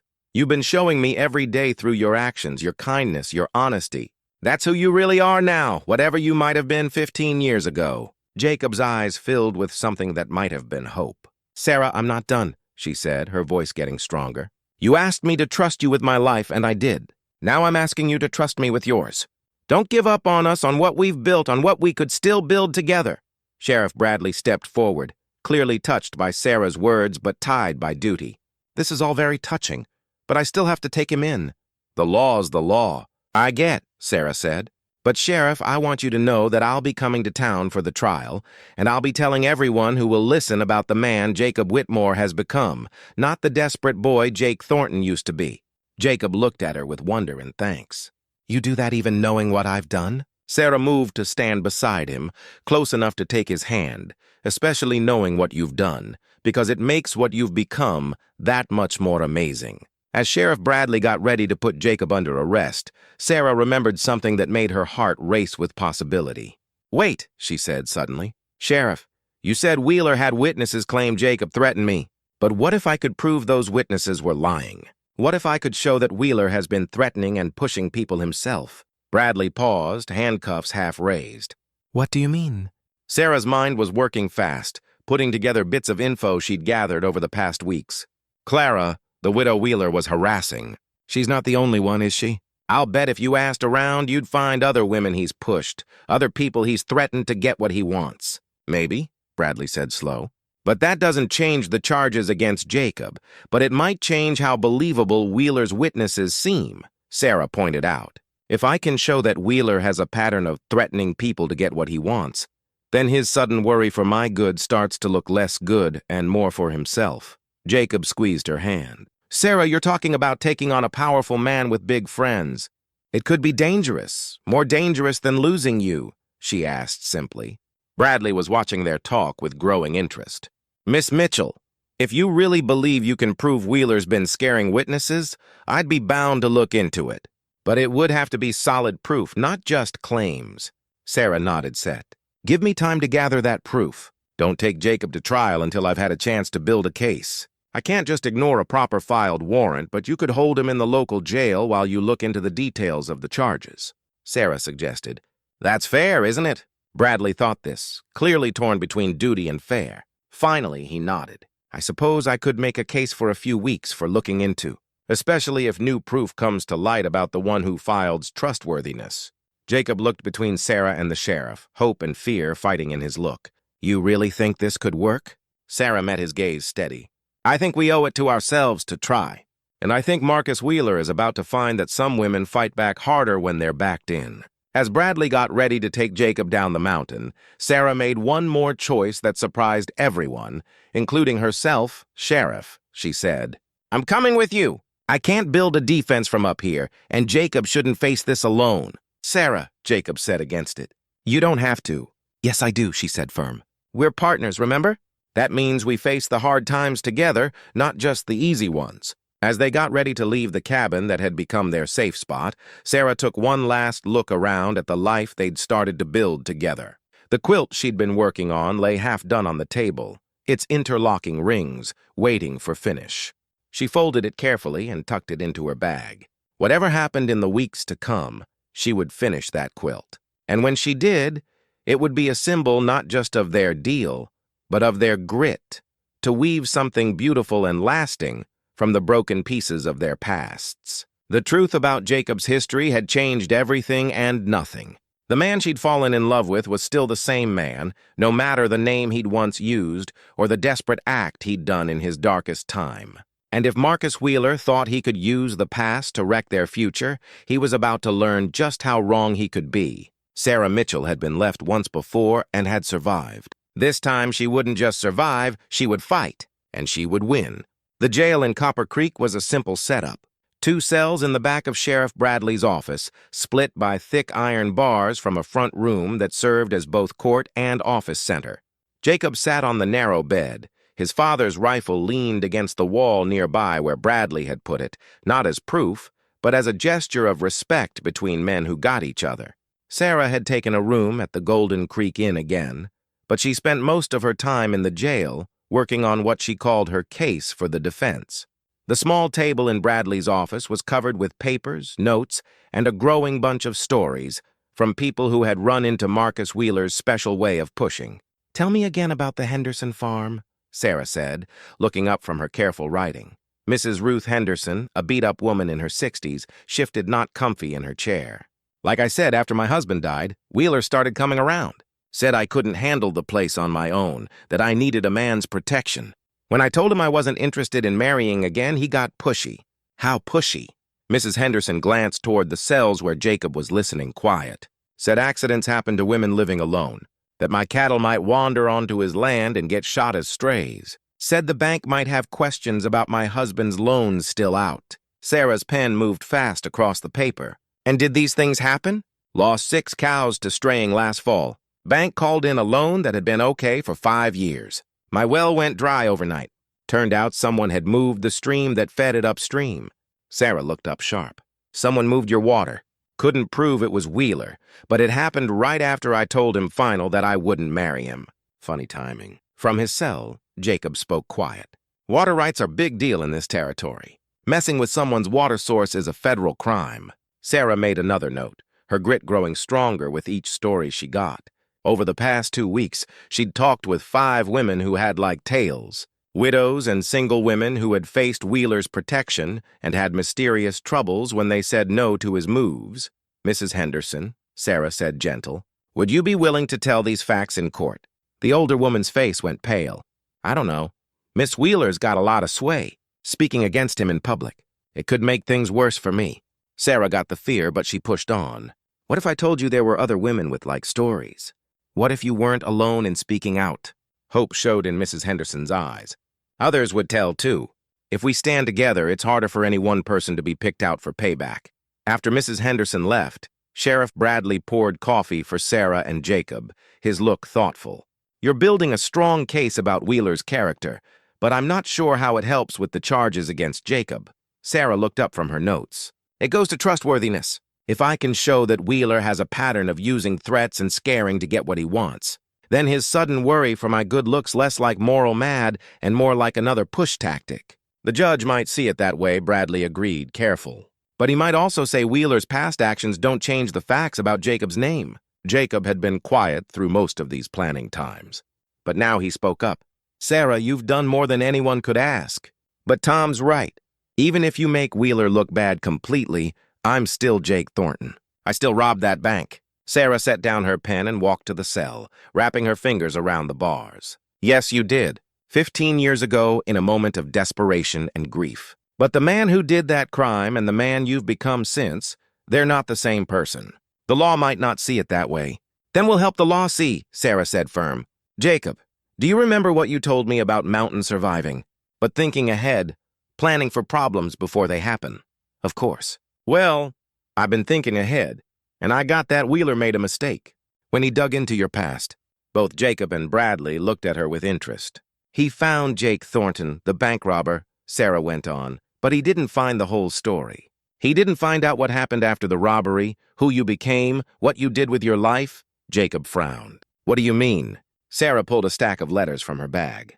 I've been writing to people who knew you during your mountain years. The trapper who taught you to read weather signs. The Cheyenne elder who shared hunting wisdom with you. The traveling preacher you helped through a blizzard 5 winters ago. She spread the letters on the table. Dr. Marcus Webb from Billings. Remember him? You guided his family to safety when they got lost in a storm. He's written a letter telling how you refused payment. How you said that helping fellow travelers was just what decent people did. Jacob stared at the letters in amazement. How did you find all these people? Mountain men have a network. Sarah smiled. Word travels along trading routes through trading posts among people who get what it means to survive in the wild. I sent letters to every post within 100 miles asking if anyone knew Jacob Whitmore. She picked up another letter. This is from Father Miguel at the mission in Helena. You brought him medical supplies during a diphtheria outbreak 3 years ago, remember? Rode 2 days through dangerous spot to help people you'd never met. Bradley was reading over her shoulder. These are impressive stories, Miss Mitchell. But will the judge think them related? They have to be related, Sarah said with passion. The law isn't just about punishing, it's about justice. And justice means looking at the whole person, not just their worst moment. Jacob's voice was thick with feeling. Sarah, I can't believe you did all this. I told you we were partners, she replied simple. Partners don't leave each other when times get hard. A knock at the door broke their talk. Martha Hennessy came in carrying a basket that smelled great of fresh bread and stew. Thought you all might be hungry, she said, setting the basket on Bradley's desk. And I wanted to let you know there's been talk around town about the trial. Sarah looked up sharp. What kind of talk? Mixed, mostly. Wheeler's been telling anyone who'll listen that Jacob's a dangerous bad guy who's been fooling everyone. But some folks remember the good things Jacob's done over the years. Fair deals at the trading post, help during bad times, that sort of thing. What do you think, Martha? Jacob asked quiet. Honestly, Martha thought about the question serious. I think people are willing to listen to both sides if both sides get a fair hearing. Wheeler's got sway, but he doesn't own everyone's heart. After Martha left, Sarah went back to her prep with new energy. She set up stories, prepared questions for witnesses, and worked on what she hoped would be a strong argument for getting better and second chances. "There's something else we need to talk about," she said as evening came. "The question of what happens after the trial." Jacob looked up from the book he'd been reading. "What do you mean?" "I mean that no matter the end, our lives are going to be different. If you're let go, we can go back to the mountain, but people will know who you used to be. If you're found guilty," Sarah's voice caught a bit. "If you're found guilty, I need to know what you want me to do with your property, your things." Jacob was quiet for a long moment. "Sarah, I've been thinking about something. If the worst happens, if I'm sent to prison, I want you to have the cabin, the land, everything. It's all yours, Jacob." "No, yes," he said firm. "You've given me something I thought I'd lost forever. The belief that I'm worth fighting for. Win or lose, you've already given me more than I deserve." Sarah felt tears come, but she pushed them back. "Don't talk like that. We're going to win this, maybe. But if we don't, promise me you'll take the land and make something good of it. Build the life you deserve whether I'm there or not." Before Sarah could answer, Sheriff Bradley came back from his evening rounds with news that made both their hearts race. "Got word from the territorial court," he said. "Judge Morrison will be here day after tomorrow to hear the case. He's known for being fair but strict about the law." Sarah felt a mix of relief and terror. 2 days. Is that enough time to get ready?" "It has to be," Bradley said. "Wheeler's lawyer came this afternoon. Some fancy guy from Helena with a name for winning hard cases." Jacob stood up, gripping the cell bars. "Sarah, you don't have to go through with this. You could still change your mind. Distance yourself from the case." Sarah looked at him steady. "Jacob Whitmore, do you trust me with my life? Then trust me to fight for that life. Trust me to stand up in that courtroom and tell the truth about the man you've become. Trust me to prove that getting better is real and second chances matter." Jacob nodded slow. "All right, I trust you." As Sarah gathered her papers and got ready to go back to the inn for the night, she felt the weight of duty settling on her shoulders. In 2 days, she would stand before a territorial judge and argue not just for Jacob's freedom, but for the idea that people could change, grow, become better than their worst moments. She thought of the quilt waiting in her room, its interlocking rings still not done. Tomorrow night she would finish it no matter what the next day brought. Because whether they won or lost, whether they went back to the mountain together or faced split, she would finish what they had started. The pattern would hold. The design would be beautiful. And the warmth it gave would last long after the coldest winter had passed. Justice, Sarah had learned, was like quilting. It needed patience, exactness, and the unwavering belief that single pieces, no matter how flawed, could be woven together into something stronger and more beautiful than any single part could be alone. The makeshift courtroom in Copper Creek's community hall buzzed with an energy Sarah had never felt before. Judge Morrison, a stern man with silver hair and sharp blue eyes, sat behind the borrowed desk that served as his bench. To his right, the court clerk shuffled papers with official importance. To his left, Sheriff Bradley stood ready to keep order. Sarah sat in the front row, her carefully prepped notes spread before her. She had picked her best dress, the blue one Jacob had bought her that first day, and pinned her mother's locket at her throat for guts. Beside her sat the women who had agreed to tell about Wheeler's pattern of scaring. Mrs. Henderson, Clara, who had come back from Denver just for the trial, and 3 other widows whose stories painted a bad picture of regular harassing. Across the aisle, Marcus Wheeler sat with his expensive lawyer, Mr. Dalton, from Helena. Wheeler looked sure, his tailored suit and careful grooming marking him as a man of stuff and good standing. Next to him sat Mrs. Hartwell and her daughter Agnes, the witnesses who claimed to have overheard Jacob threatening Sarah. Jacob had been brought from his cell, clean-shaven, and wearing his best clothes. But the shackles around his wrists marked him clearly as the accused. When his eyes met Sarah's, she saw thanks, fear, and something else, a quiet dignity that no amount of legal tricks could lessen. Judge Morrison called the court to order with 3 sharp bangs of his gavel. "We are here today to look at charges of kidnapping and messing up morals filed against the defendant, who has been named as both Jacob Whitmore and Jake Thornton. Mr. Dalton, you may give the prosecution's case." Wheeler's lawyer stood with showy exactness, his voice carrying the bossiness of pricey legal school. "Your Honor, the facts in this case are straight. The defendant, using the fake name of Jacob Whitmore, lured an innocent young woman into an alone mountain spot where she was held against her will and put through bad spots. Sarah felt mad rise in her chest, but forced herself to stay calm. This was just the start. "We will show," Dalton went on, "that the defendant is really Jake Thornton, a wanted bad guy who robbed a bank in Denver 15 years ago and has been dodging justice ever since. We will show that Miss Mitchell was pushed into going with him through threats and tricks, and we will prove that the defendant's true reason was not charity, but messing up an innocent woman for his own low reasons." Dalton pointed toward the Hartwells. "We have witnesses who heard the defendant threaten Miss Mitchell, warning her of terrible stuff if she refused his protection. We have proof of his bad past that shows a pattern of taking what doesn't belong to him. And we have the clear fact that he held this young woman in an alone spot with no way to escape or contact with good society." The lawyer sat down with happy sureness. Sarah could see the effect his words had on the packed courtroom. Whispers of worry, bad looks aimed at Jacob. Wheeler had picked his rep well. Judge Morrison turned to Sarah. "Miss Mitchell, I get you are speaking for the defendant in this matter. Are you ready to give your case?" Sarah stood on shaking legs, her mouth suddenly dry. She had never spoken in a courtroom before, never faced a judge or argued a legal case. But as she looked at Jacob, at the man who had saved her life and taught her to believe in herself, she found her voice. "Your Honor, the prosecution would have you believe that Jacob Whitmore is a dangerous bad guy who preys on innocent women. I plan to prove not only that these charges are false, but that they are a deliberate try by Marcus Wheeler to use the legal system to force an unwanted marriage." A wave of surprise went through the courtroom.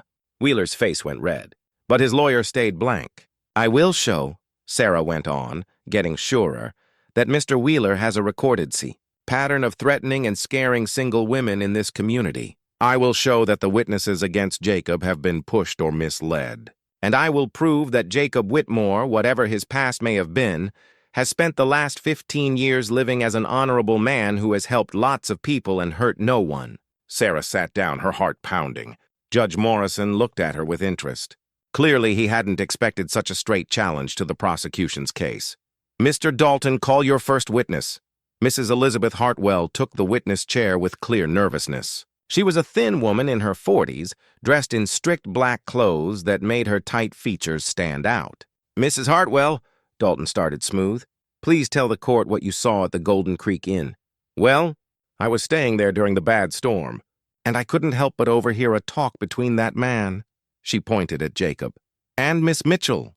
"What did you hear?" Mrs. Hartwell's voice got stronger as she got into her story. He was telling her about all the bad things that could happen to a woman alone in a frontier town, about how she needed his protection, how she'd regret it if she didn't take his offer. It sounded very much like a threat to me.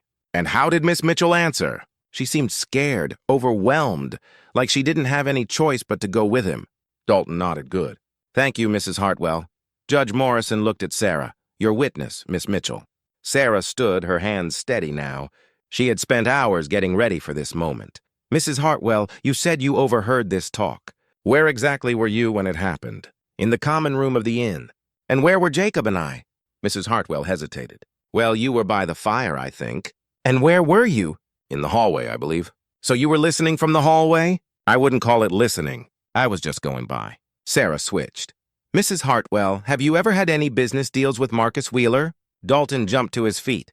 "Objection, not related to the charges." "Your Honor," Sarah said, "it goes to the witness's trustworthiness and possible bias." Judge Morrison thought this. "I'll allow it." "Answer the question, Mrs. Hartwell." The woman's face went pale. "Mr. Wheeler holds the loan on my late husband's farm." "And is that loan current?" I've fallen behind on some payments." "How far behind?" "Your Honor," Dalton broke in. "This line of questioning is directly related to whether this witness has been pushed," Sarah said firm. "Mrs. Hartwell, how far behind are you on your loan payments?" 3 months, the woman whispered. "And what did Mr. Wheeler tell you would happen to those payments if you told in this case?" Mrs. Hartwell looked desperate toward Wheeler, who was staring at her with barely hidden mad. He said that if I helped set the facts about what happened at the inn, he might be able to work with me on the payments." A whisper went through the courtroom. Sarah pushed her win. "So your story here today could mean the difference between keeping your farm and losing it." "Yes," Mrs. Hartwell admitted, tears forming in her eyes. "And if your story doesn't make Mr. Wheeler happy, I could lose everything."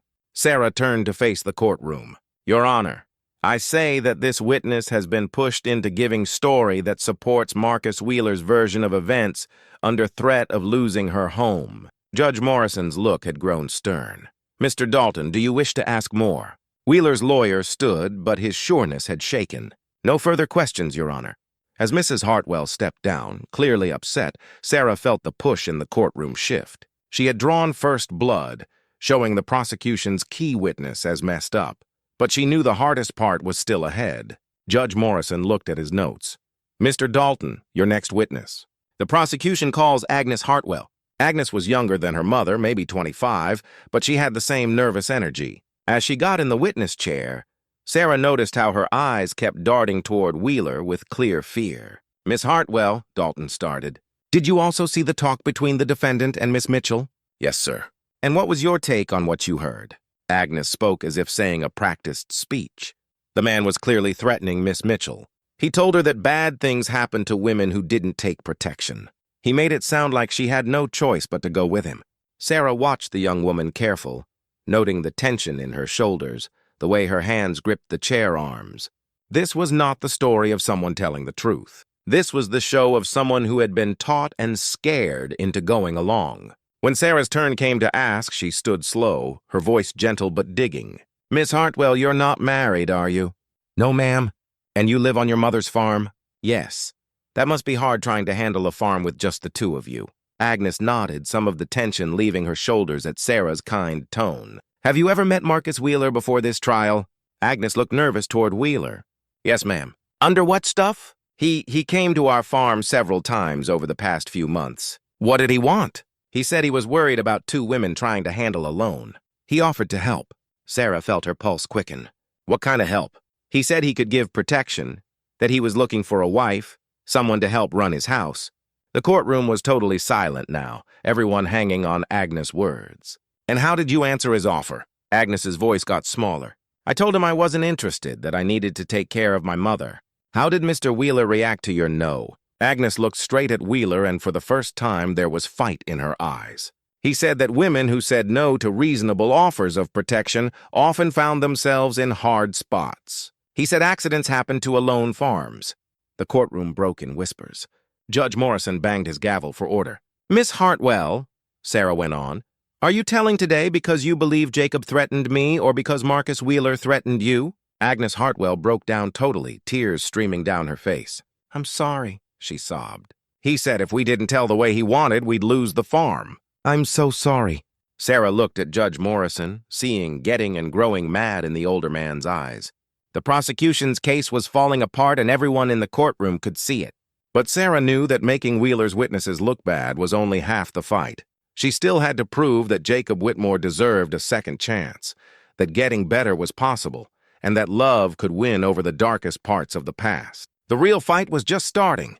Judge Morrison called a short break after Agnes Hartwell's breakdown, and the courtroom buzzed with talk as people worked through what they had just seen. Sarah used the time to set her thoughts and get ready for the most key part of the trial, proving that Jacob Whitmore deserved getting better.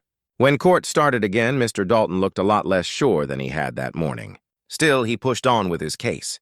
Your Honor, he said, no matter any questions about witness reasons, the basic facts stay the same. The defendant is Jake Thornton, a wanted bad guy who robbed a bank 15 years ago. He has been living under a fake name, dodging justice. These facts alone call for guilty. Judge Morrison nodded, thoughtful. Mr. Dalton, do you have proof beyond the witness stories we've already heard? Yes, Your Honor. I present this wanted poster from Denver dated 15 years, ago, and this statement from the Denver City Bank confirming that Jake Thornton stole about $50 from their place in 1869. Dalton, put the papers before the judge. Sarah's heart sank as she saw the official seals and formal words that made Jacob's past crimes undeniably real and legal. I also present this statement from a Pinkerton detective who has confirmed that the defendant's fingerprints match those of Jake Thornton. The weight of proof seemed too much. Even with Wheeler's trust broken, the main charges stayed. Jacob was indeed a wanted bad guy who had dodged justice for 15 years. Judge Morrison looked at the papers careful. Miss Mitchell, how do you answer this proof? Sarah stood, knowing that everything hung on the next few minutes. Your Honor, I don't argue that Jacob Whitmore was once Jake Thornton, or that Jake Thornton did a crime 15 years ago. But I ask this court to think not just what he did in his darkest time, but what he has done every day since then to make up. She walked to a table and picked up the stack of letters she had got. I would like to call Dr. Marcus Webb as a witness. A nice man in his 50s stood from the crowd. Sarah had sent word to him, and he had ridden 3 days to tell. Dr. Webb, Sarah started, please tell the court about your run-in with Jacob Whitmore 5 years ago. Dr. Webb spoke with quiet bossiness. My family and I were traveling to a new doctor post when we were caught in a bad blizzard. We were lost, freezing, and my youngest daughter was showing signs of frostbite. Jacob Whitmore found us and led us to safety, sharing his own supplies and shelter. Without his help, we would have died. Did he ask for pay? I offered him everything I had. He refused to take a penny, saying that helping fellow travelers was just what people did in the mountains. Sarah nodded and called her next witness. Father Miguel from the Helena Mission. An elderly priest rose, his beat face kind but serious. Jacob Whitmore rode 2 days through dangerous territory to bring medical supplies during a diphtheria outbreak at our mission 3 years ago. He risked his life to help people he had never met, including several Cheyenne kids. When I tried to bless him for his kindness, he said he was just trying to balance the scales. Balance the scales. He said he had done harm in his past and was trying to make up for it through good works. It was clear to me that this was a man looking for getting better through helping others. Sarah called 3 more witnesses, the trapper who had taught Jacob wild skills, a traveling seller Jacob had saved from bad guys, and an elderly Cheyenne elder named Two Hawks, who spoke through a helper about Jacob's respect for the land and its people. This man you call Jacob Whitmore, Two Hawks said in broken English. He gets the old ways. He takes only what he needs, gives back more than he takes. The mountains have taught him wisdom that many white men never learn. When Sarah's witnesses had done, the courtroom was silent. She could see the effect their stories had on the crowd. These were respected folks of the community speaking about Jacob's character with real thanks and respect. Judge Morrison looked thoughtful. Miss Mitchell, these stories speak good of the defendant's character in recent years, but the law is clear about runners from justice. Good deeds don't erase bad acts. Sarah took a deep breath. This was the moment she had got ready for, the argument she hoped would save Jacob's life and their future together. Your Honor, may I speak to the court straight? You may. Sarah moved to stand before the judge's bench, her voice carrying clear through the packed room. Your Honor, 15 years ago, a man named Jake Thornton walked into a bank with a gun and desperation in his heart. He had lost his wife and child to disease, lost his farm to folks he owed, lost everything that gave his life meaning. In that moment of crushing grief and mad, he made a bad choice. She paused, looking around the courtroom. But that same man, when faced with a scared bank teller who reminded him of his dead wife, couldn't go through with his planned robbery. He took $50, barely enough to buy supplies, and ran, not because he was a hard bad guy, but because he was horrified by what he had almost become. Sarah pulled out the marriage paper she had prepped, though she and Jacob hadn't had a ceremony yet. Your Honor, I ask this court to think not just the crime Jake Thornton did, but the man Jacob Whitmore became. For 15 years, he has lived a life of helping and honesty. He has saved lives, helped strangers, and asked for nothing in return.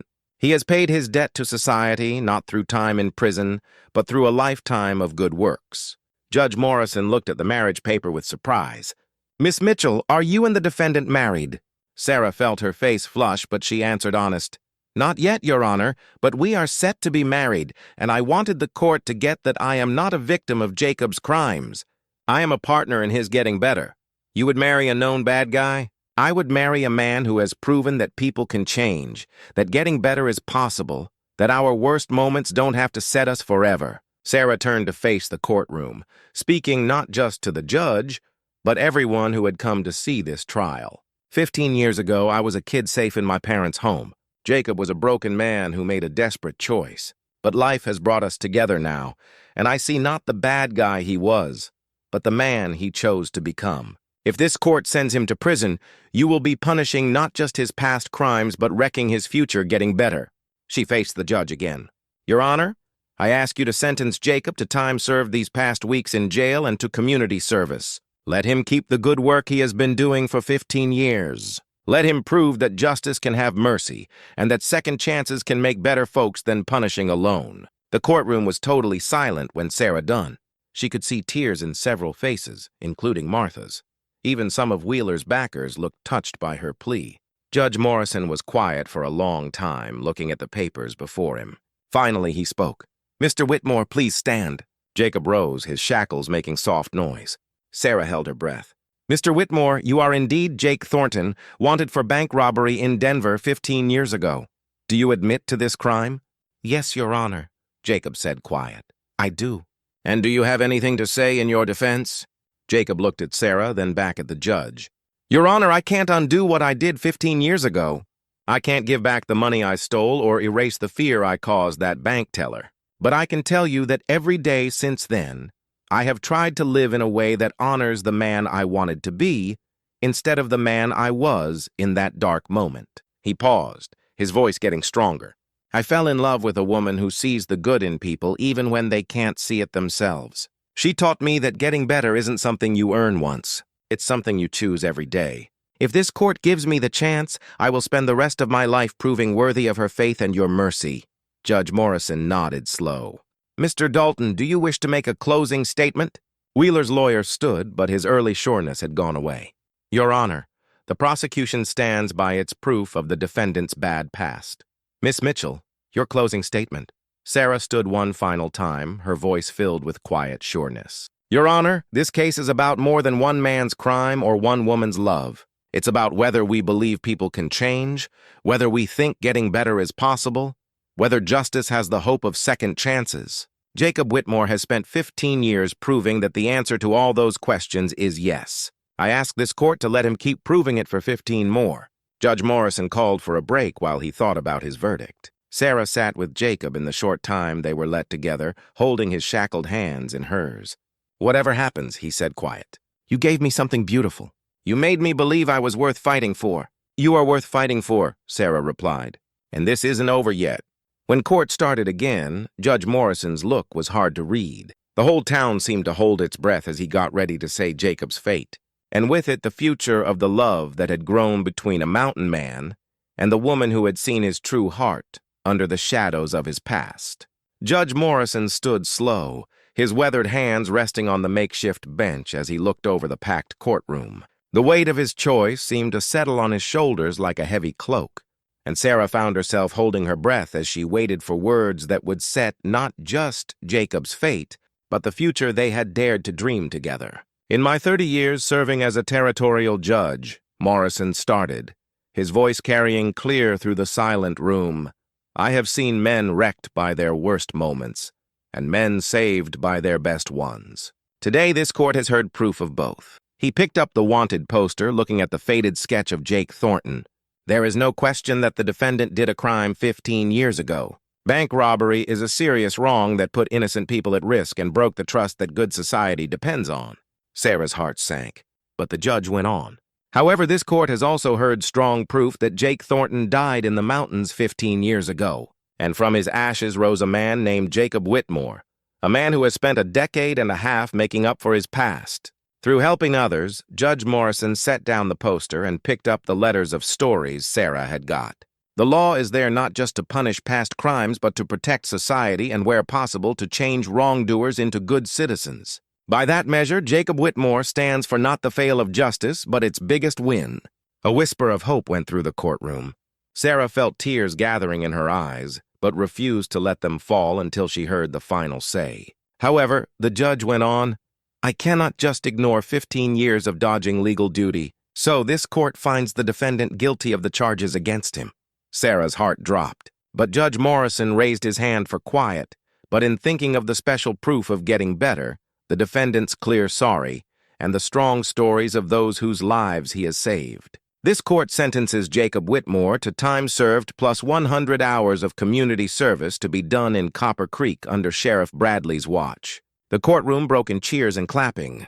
Sarah felt her knees give as relief flooded through her, but Jacob caught her before she could fall, his shackles forgotten as he wrapped his arms around her.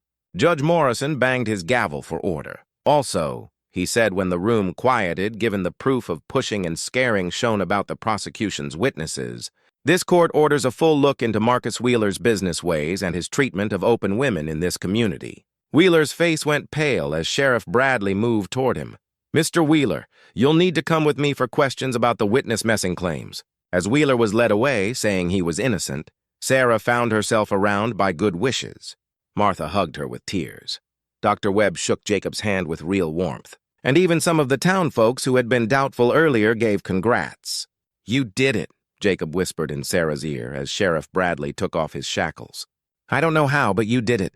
"We did it," Sarah fixed, together, 3 months later, on a warm spring morning that painted the mountains in shades of gold and green. Sarah and Jacob stood before Father Miguel in the small church of Copper Creek. The place was packed with friends and good wishers, people whose lives Jacob had touched during his years of quiet helping, and others who had come to see what had become a local story. Sarah wore a new wedding dress, simple but nice, made from fabric she had sewn herself during the long winter evenings. The pattern reminded her of her mother's favorite design, but the making was all her own. Jacob stood beside her in his best suit, clean-shaven and nervous, looking younger than his years. "Do you, Jacob Whitmore, take Sarah to be your lawful wedded wife, to have and to hold, in sickness and in health, for richer or poorer, for better or worse, as long as you both shall live?" Jacob's voice was strong and clear. "I do." "And do you, Sarah Mitchell, take Jacob to be your lawful wedded husband, to have and to hold in sickness and in health, for richer or poorer, for better or worse, as long as you both shall live?" Sarah looked into Jacob's eyes, seeing not the desperate man who had robbed a bank 15 years ago, but the gentle soul who had saved her from despair and taught her to believe in second chances. "I do." Father Miguel smiled as he said them husband and wife. "You may kiss your bride." Jacob's kiss was tender and full of promise, tasting of hope and the future they would build together. When they broke apart, the church broke in cheers, and Sarah laughed through tears of pure joy.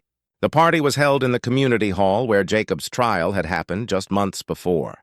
The same room that had seen claims and judging now rang with laughter and music.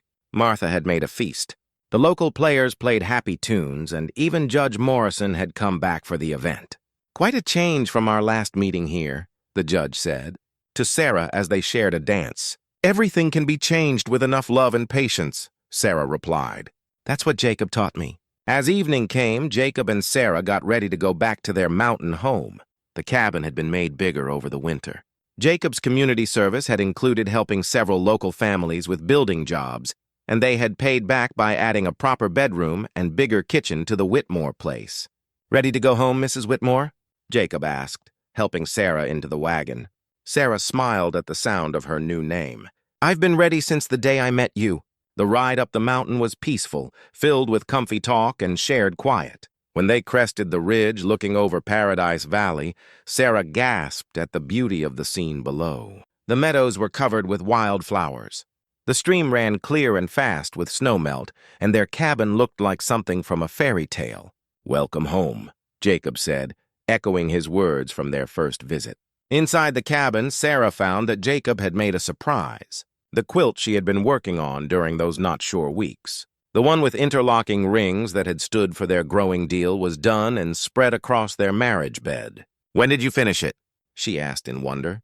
"During those long nights in jail, Martha brought me your sewing kit and I worked on it by lamplight. I wanted it to be ready for our wedding night." Sarah ran her hands over the fancy pattern, amazed at the neat, careful stitches that Jacob had added to her own work. It was beautiful in its not perfect, some rings a bit uneven. Some colors not quite matching, but it was theirs, made together through patience and love. "It's perfect," she whispered. That night, as they lay under the quilt they had made together, Sarah thought on the trip that had brought them to this moment. A year ago, she had been a desperate woman, digging through garbage for bits of food. Jacob had been a lonely loner, sure that his past kept him from happiness. Now they were partners in the real sense.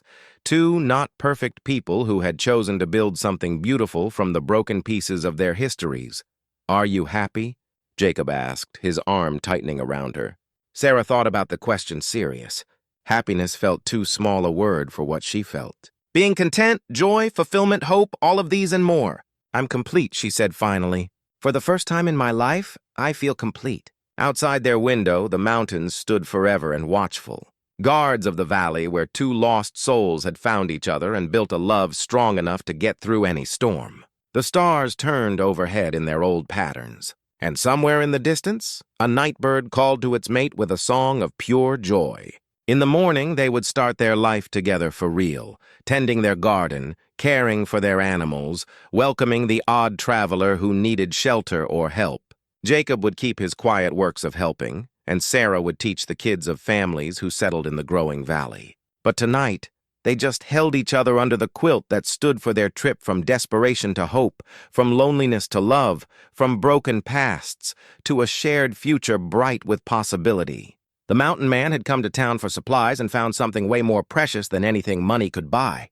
And the hungry bride, who had dug through trash for bread, had found that the best food came not from eating, but from the love of someone who saw her true worth. Together they had learned that getting better was real, that second chances could grow into lasting happiness, and that sometimes the most beautiful love stories started with the simplest act of human kindness, one person choosing to help another when help was needed most. In Paradise Valley, where the wild flowers bloomed forever and the streams ran clear and cold, Jacob and Sarah Whitmore settled into the beat of a life built on love, forgiving, and the steady belief that every person deserved the chance to become better than their worst moment. And they lived, if not happily ever after, then happily enough, which, as any wise person knows, is the very best kind of happiness there.